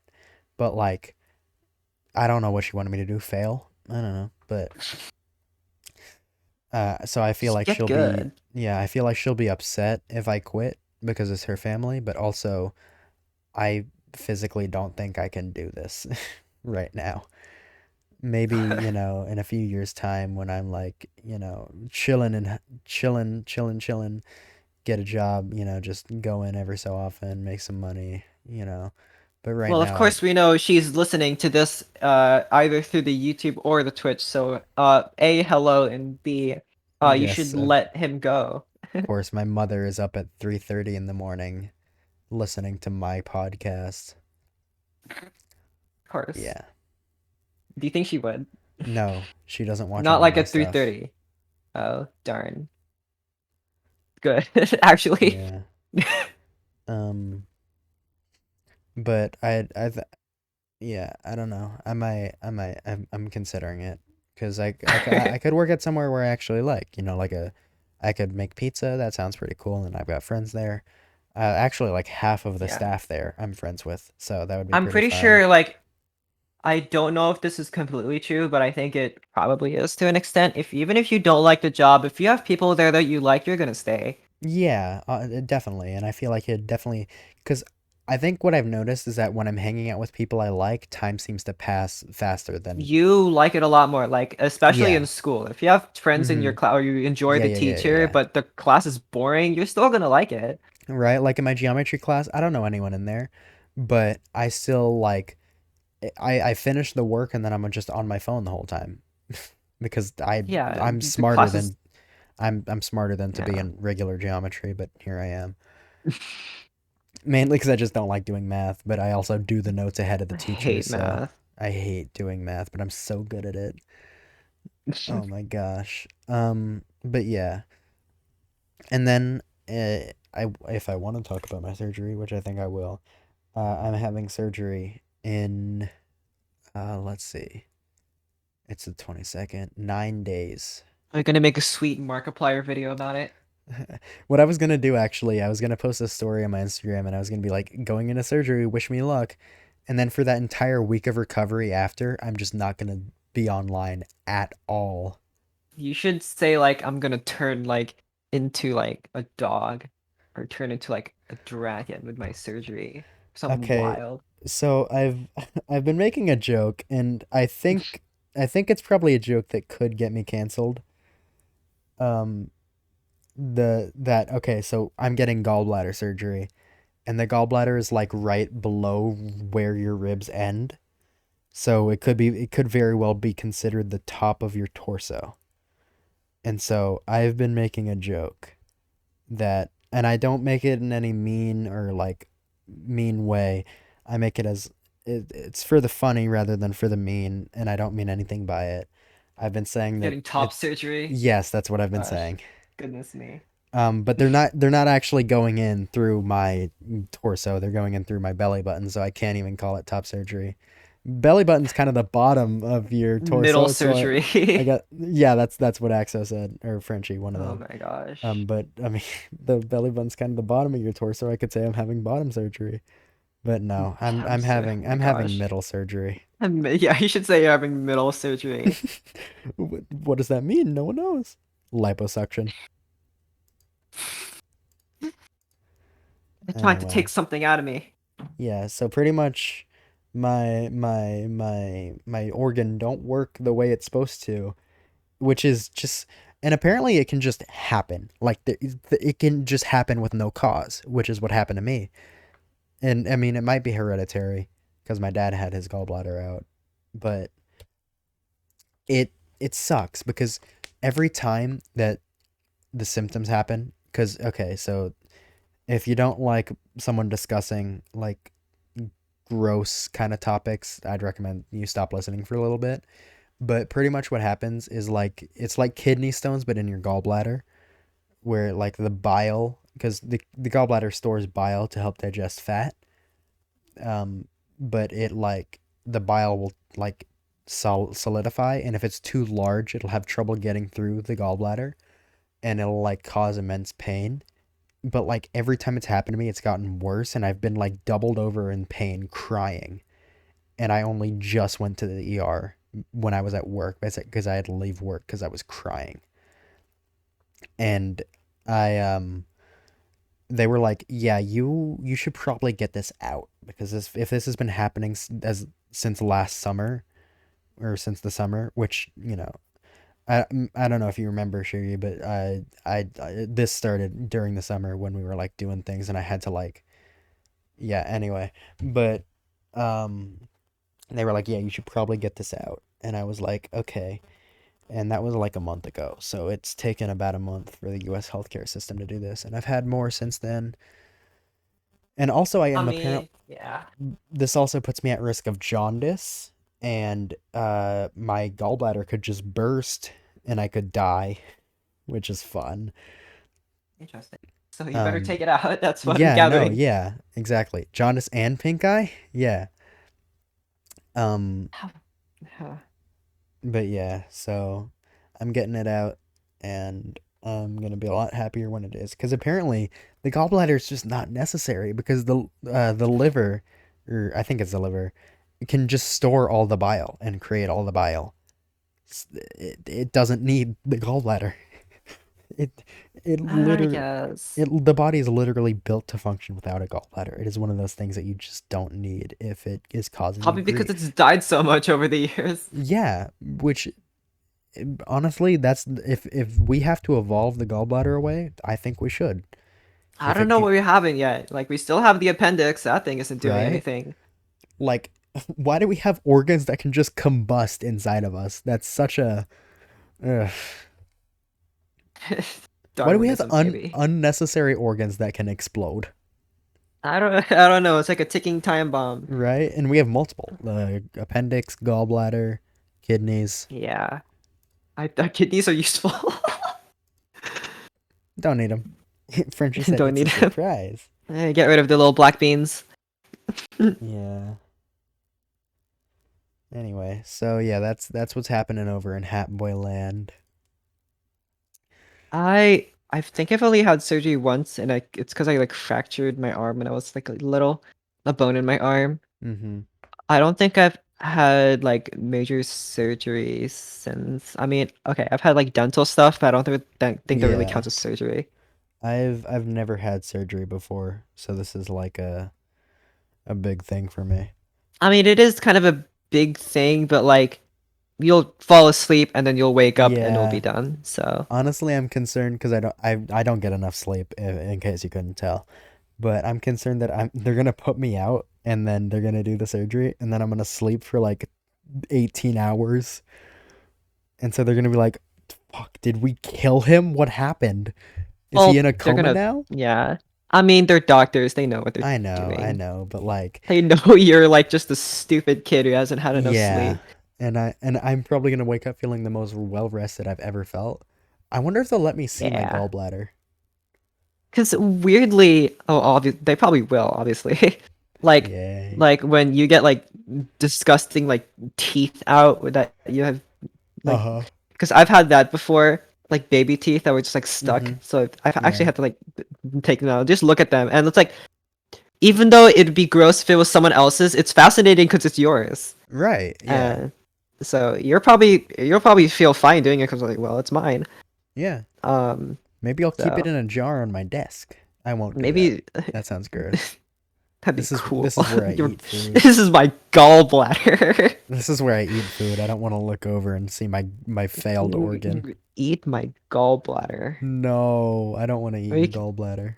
just say that as like an insult, and it's Hey, true. you, eat my gallbladder and then throw Eat my my jar of gallbladder. gallbladder at Oh, them. throw my gallbladder. It's Yeah. like the Girardi from TF2, except my gallbladder. It's a gallbladder. You only have one use. Yeah, but that's okay. It just stinks. Yeah, you'll fall under the anesthetic and you'll just because like even though hospital beds are not comfy like hotel beds or whatever, you're gonna get weirdly comfortable. Yeah, no, I can imagine. I Yeah, you're gonna get yeah. so I actually had to meet with the general surgeon, or the surgeon that's doing my surgery, um, earlier this month, to, like, touch base, sort of get a time planned. But they also wanted to draw blood to see if my, like, I think it was bilirubin levels were elevated, because if it was, that would change how they do the surgery, yada yada. But so that for that they needed to draw blood, and I was under the impression that we were just going in to, like, touch base and sort of talk about what's going on. So I didn't necessarily drink any water that morning, and it was like 8 in the morning. So they tried to take blood for my left arm, and it was all like congealed and gross. Congealed. Yeah, and then they were like, this might work, but let's see if your right arm is any better. And so they took blood from my right arm, and that was like smooth and great. But also, I almost passed out because I think they took like all of my blood that I had.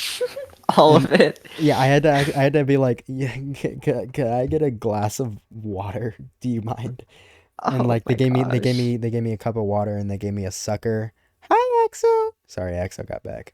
They gave me a cup of water and a sucker, and I was like, yeah, yeah, maybe you should have told us this so I could have been prepared. But yeah, so I'm on the 31st. I need to wake up a little early and like eat a meal and drink some water. I like to think they took blood from both of your arms and they're just like deflated. Yeah, Like balloons. yeah. I don't know why there Oh. was so little blood in my left arm. That should be concerning. I think they just probably took a lot, but No, because my I don't left know. arm was like the blood was congealed, like it was barely coming out. Yeah, it was gross. Oh, I didn't like it. I didn't like how's it even looking at flowing it. in your body? I don't know. It wasn't was the answer. And then they just took all of the blood out of my right arm. Just took all of it. Yeah, I hate like I'm fine with the pain of needles getting poked in you. Oh, I hate needles so much. Okay, so at our school once I was working for the newspaper, we had a story about drawing blood. It was like one of the first page things, and I understand like we had a picture of like a student like giving blood, and that was fine. But I'm so squeamish about like stuff like that that I always like skip that page whenever I look back. I hate it so much. I hate like needles being Yeah. poked. Gosh, I'm fine with it's the the pain. worst. I can't look at it I because can't look. if I I look at don't it, want I to see will blood. literally throw up or I flinch or don't throw up. I something. just feel so squeamish about it. Like Yeah.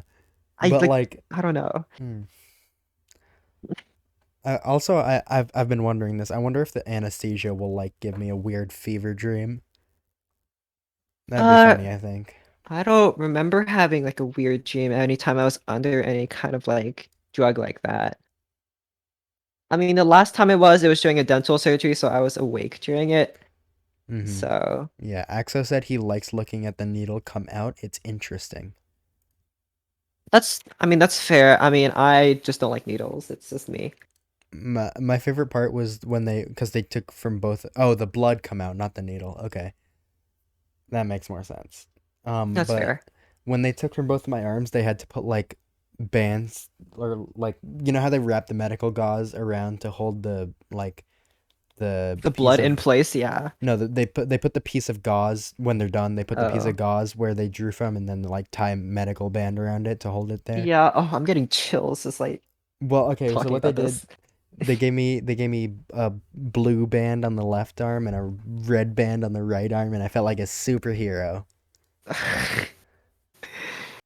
Nice. A What superhero do that the nearly fans passed out. mean? Oh, they don't mean anything. They just ran out of the They're blue. just colors. All right.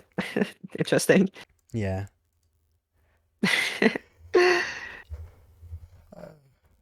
I think that's enough God, I talking hate about my surgery. surgery.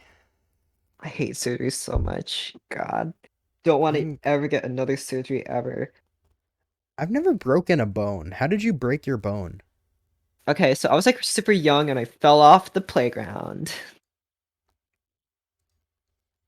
That's Uh-huh. it. Oh, That's it. okay. I just fell off. I think it was the monkey bars. I just fell off because I was like 6 maybe 7. Mhm. And I was on the monkey bars and I just fell off because grip strength not there. Yeah. So I mean, yeah, yeah, fair that's enough. that's when I fractured. I think it was my left arm. My Yeah, I think it did something to like my shoulder because I can roll. Okay, so when I roll my right arm, it like my shoulder moves up. But when I roll my left arm, my shoulder doesn't move up. So Oh, something no, probably happened to that's my not shoulder. normal. Something probably Yeah. happened. Oh, Are it your shoulders definitely supposed to did. roll up or stay in place? Yeah, Which one no, is it? they go up. So Yeah, my wait, left arm, it just doesn't go up. It just rolls. if you try to Or my shrug, shoulder. can you not shrug with your left arm? I can shrug. Uh-huh. I can move my shoulders perfectly fine. It's just that when I roll my arm, my left arm specifically, my shoulder doesn't move. Hmm. And it's kind of weird. It's not like I have feeling there. I can feel it and I can move it. So Yeah. Hmm. Oh, Interesting. Interesting. I again going back to me being an attention seeker in elementary school. I wanted to break a bone because someone was on the monkey bars and they fell off and landed directly on their arm, and then everyone crowded around them. And the next day they came with a cast and everyone signed it. And I was like, "That's so cool! I want to do that." I want to But break a bone. also I was tall enough to touch the ground from the monkey bars. So That's oh my yeah, gosh, it's I such a never I never my got to enjoy monkey god. bars. What a dilemma. I can't break my bones because I'm too tall to jump off the monkey bars. Yeah. That's amazing. I'm so sad about it. Oh gosh. All my bones are intact and I'm Oh so my upset. my I've never paid No, the Frenchie, you don't understand. market If I system. got a rock and broke my bone, then people would be like, oh, he did that on purpose. He's a psycho. But if I fell off the monkey bars at Yeah, make school, it like a everyone would freak be like, accident, like Hitman. oh, yeah, because then everyone would crowd around and be like, what happened? What happened? What happened? What happened? What happened? Because they're elementary school. But be cool about it. What, do you want me to strap my leg under a rock? Oh gosh. Yes. Okay, that's what he wants. Okay, I'll go do that then. This memory just kind of popped into my head. You remember when I was talking about a barrel? I called you in the middle of a stream, and I think I talked about a barrel.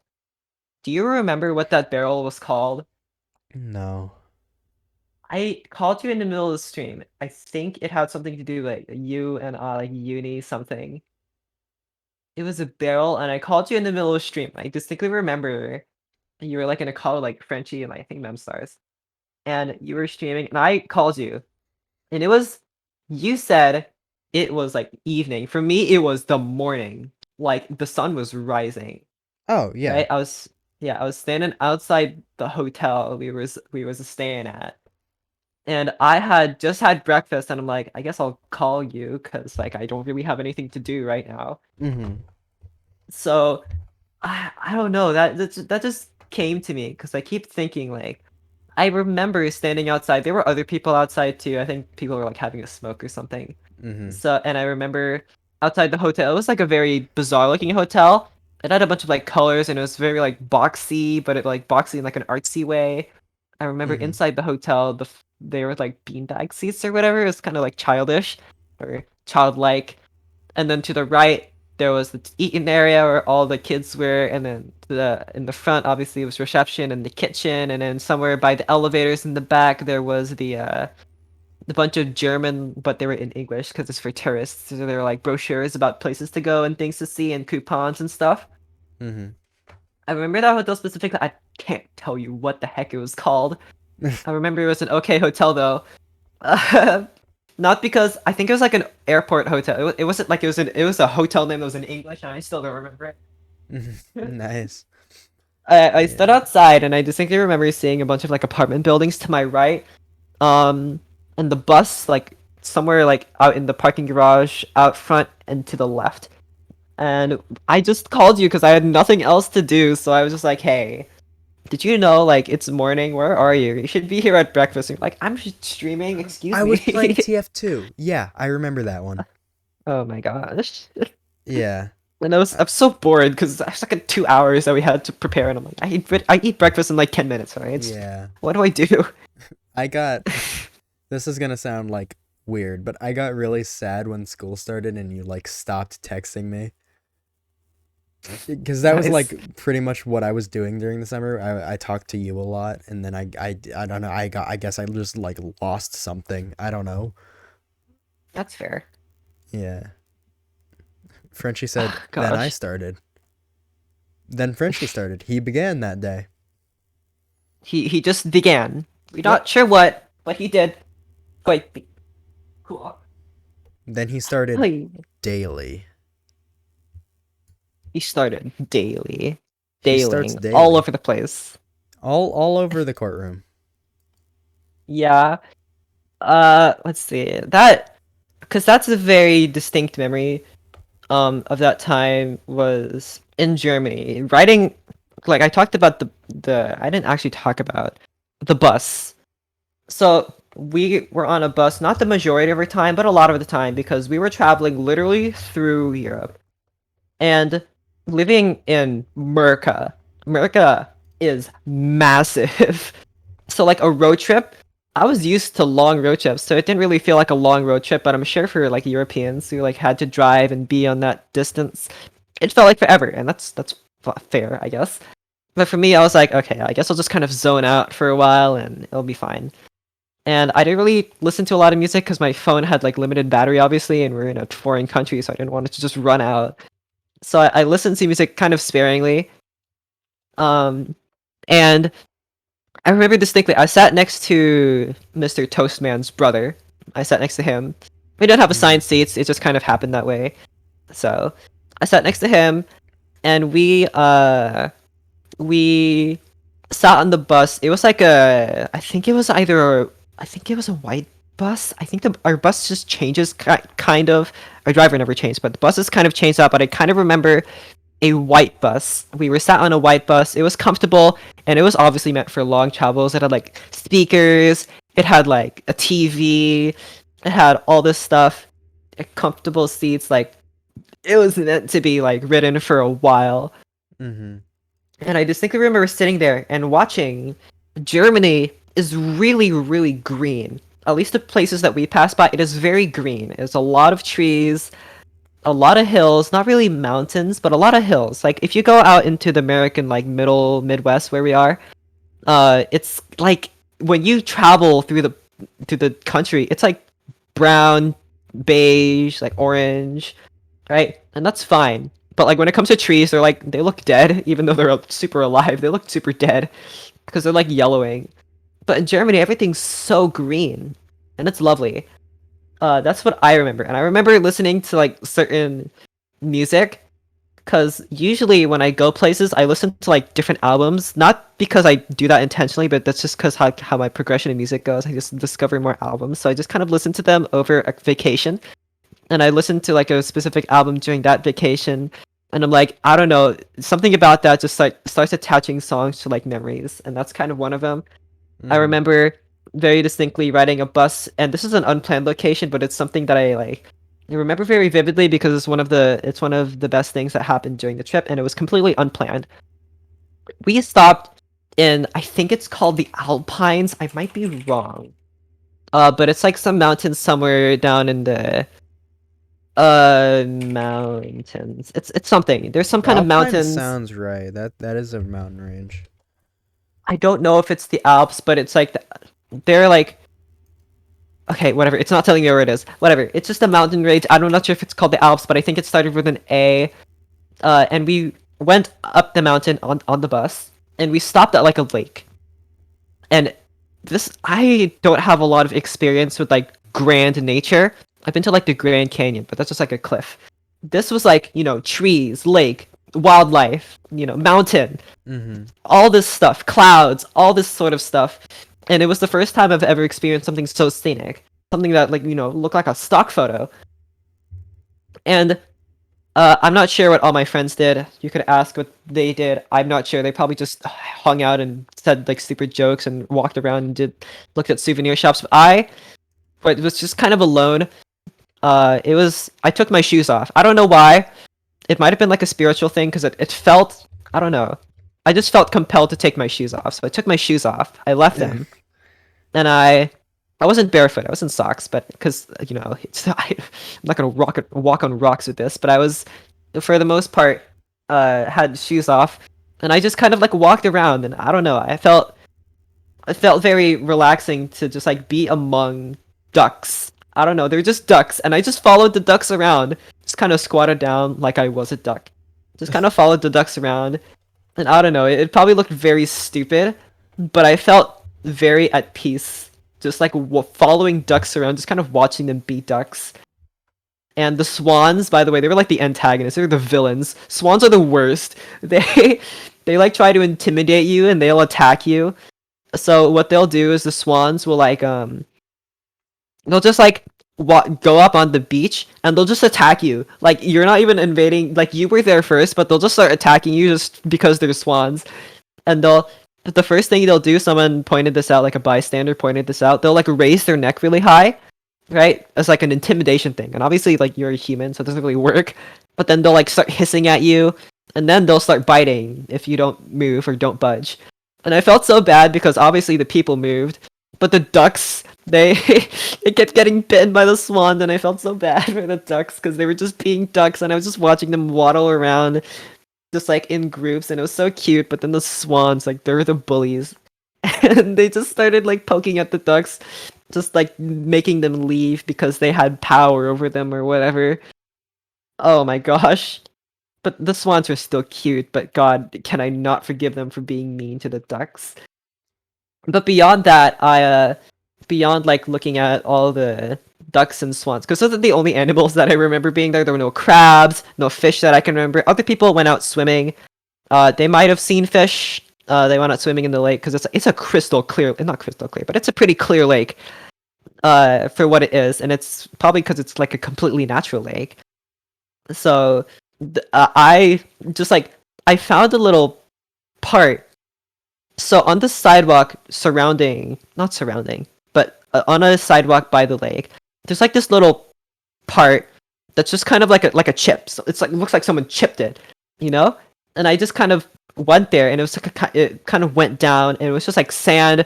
There was like kind of minimal grass. There weren't really any flowers, nothing there, no bugs. I just kind of sat there, and I washed my feet in the lake because they were dirty with sand. So I washed my feet, and it felt very kind of like, it felt very religious. I'm not gonna go too deep into that because I know you don't want to hear it, but it kind of felt that way, kind of spiritual, just kind of washing my feet in this very clear lake, and just kind of watching ducks go by. And I don't know, I looked up, saw like the horizon of like water, of just trees everywhere, tall trees, short trees, just kind of surrounding the lake, and like the peak of the mountain in the background. I'm just like, yeah, this is, I need to do this more often. And I distinctly remember, after messing around with the ducks in the nature more often, we were getting back on the bus, our guided tour. We were a bunch of like students and teens, and we were just like on a guided tour, and we were told to come back at the bus at this time, which is also why I didn't listen to music all that much, but I did at this point because it was, you know, nature, and I wanted to have some music to it. So I listened to music, and I remember I was dead on time. The point when we were supposed to leave, it was like somewhere in the morning. Like I was like right on time, and I remember the song that I listened to as I got back on there. Like I said, songs like and memories, they just kind of intertwined for me.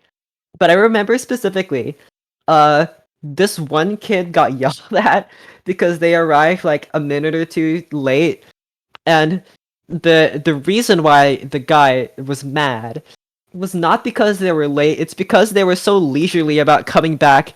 They noticed that they were late, but they weren't like rushing. They weren't visibly like in a panic to come back to the bus. They were just like, "Yeah, we'll come back like a minute late, and we don't really care."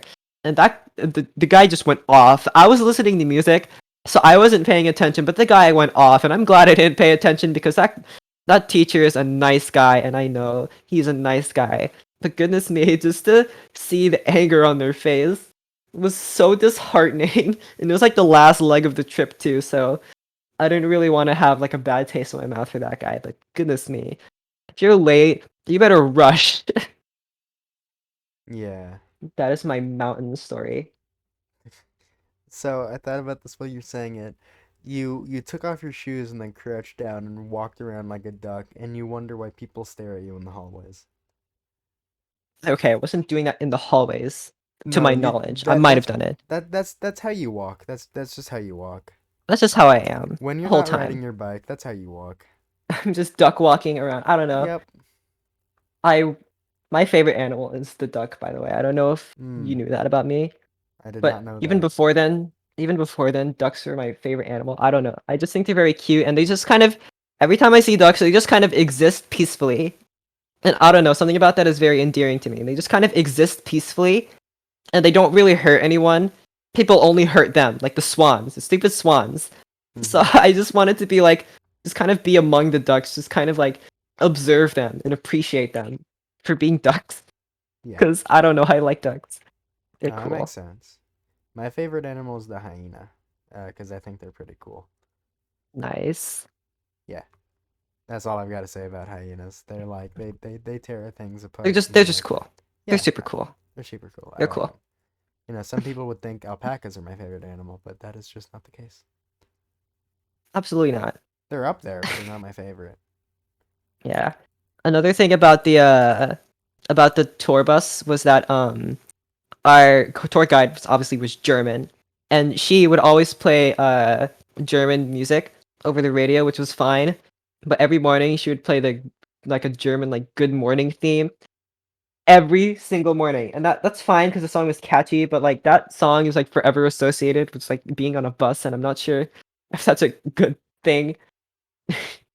I remember she first played it in Berlin, which I think I showed y'all pictures of Berlin. Berlin is so hippie. And it's great. But that's where Yeah, we first heard the song. And the tour guide specifically said, yeah, Berlin is like a very like urban city and it's not really, indicative of what Germany actually looks like. And once we got to like not rural, but like other parts of old Germany, it's like, whoa, like castles and stuff. This is not the bubble tea and the big Soviet towers that I saw in Germany. yeah. Cool. I'm reaching that time of night. What's that time of night? Oh, it's 4 a.m. for us. Yeah, it's that time of night when I want to go. No, no, no, no, no. I think so. Are you actually gonna sleep? I should. I think I have work tomorrow. Dang. I mean, listen, if my mom forgets, then I forgot too. Yikes. Oh no. She's not gonna I mean, forget, but I hope she does because I don't want to go to work tomorrow. But I never want to go to work, so. dang. Did at some point you want to? What? Did you ever want to at some point? Yeah, when I started because I was like, money, but now I kind of don't care because I really don't have a reason to need money. It's just kind of nice to have, but Yeah, like I guess. I'm not really paying rent or anything right now, so I don't need, all the money in the world. Uh, Do you want to tell another story or do you want to actually just end it here? I'm fine with ending it here. Do you have anything else you'd like to say before we skedaddles?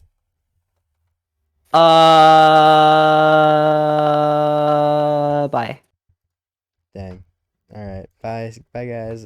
Tune into the next episode where I will be interviewing Frenchie about why he calls Shirgi baby girl. All right. Bye.